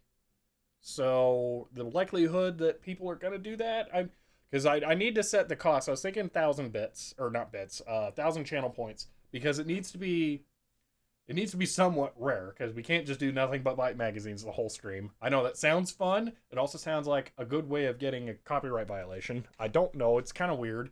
But I figure once every now and then probably would fly under the radar. But having that be like the whole stream, that's not too dissimilar to just watching a television show. So I don't know. I don't want to push it. But having it be rare enough that it's actually worth doing. So we'll see. We'll try 1,000. So it sounds like that's a good one. But that everybody could immediately redeem it multiple times. Hopefully, as it like levels out, we'll see how it goes. But yeah. So all right. Despite having done all of the fancy camera tweaking stuff. Woo! I still didn't get a an end screen done. I wanted to get that done, but then I did all the other stuff and didn't have enough time. I seriously barely had enough time to get this all set up. That's why there are no GoPros set up, because I tried to get them going. They're sitting off to the side right here. These useless, stupid GoPros, okay? I mean, I took a screenshot of this, okay? Let me put this screenshot up here because it was infuriating, all right? So, as I was getting this set up, I had the GoPro, all right, set up. This is my Twitch overlay, all right, or the Twitch, or OBS. This is OBS, all right? And this area, let me crop this down. Right here is the actual HDMI feed from the GoPro, and it should not be possible to see that touchscreen HUD on this feed. This whole box area right here, that should not be possible to show up over HDMI. My GoPros have been having like really significant issues, and I don't know what's going on. I'm actually going to look at returning one of them because they're not doing well. They run Android, which is way too complicated of an operating system for a camera. Which GoPro model? These are Hero 8s that I've been having these issues with. They're supposed to be able to just connect to USB-C for power, and this is the other thing, all right? I have a lot of money invested in these, okay? I have the GoPro, which is a thing, and then the Media Mod, which is another thing. Yeah, I have the Media Mod. I have 2 GoPro Heroes 8 with 2 Media Mods because I've been trying to get this set up for streaming with the GoPros because it seemed like a good idea, and then they suck. So I have all of this invested in these, and then they're terrible. It is infuriating. So, I don't know. Are you using the USB mode? Because the USB mode on these sucks. I don't know. I'm not sure. Because every time I've tried to set these up now, they've been a massive pain. It could be that my capture cards aren't helping. I might try a different capture card. I have a slightly nicer USB one. You're using HDMI into USB. Okay.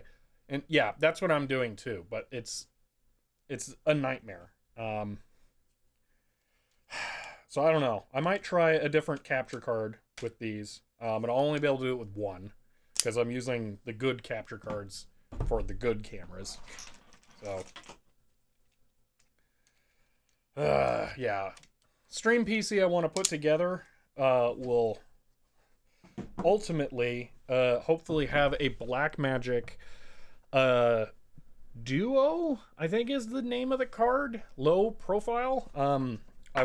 It's a 4-input 1080p 60 frames per second capture card. And it's mini BNC. That's what I want. And then it should be able to support anything. And the Blackmagic drivers are so much more reliable on Linux for video capture. So maybe, I don't know. They're just driving me crazy. Like, I bet if I turn one of these on right now, they'll do something stupid. Let's see. This one won't turn on. Yeah, that one's dead. Okay, that's cool. Let's see if this one turns on. Okay, it's turning on. Lens is really dirty because it's always really dirty. Well, it actually worked. Might only be because it has no SD card in it. Yeah, I don't know. Okay. I should wrap this up.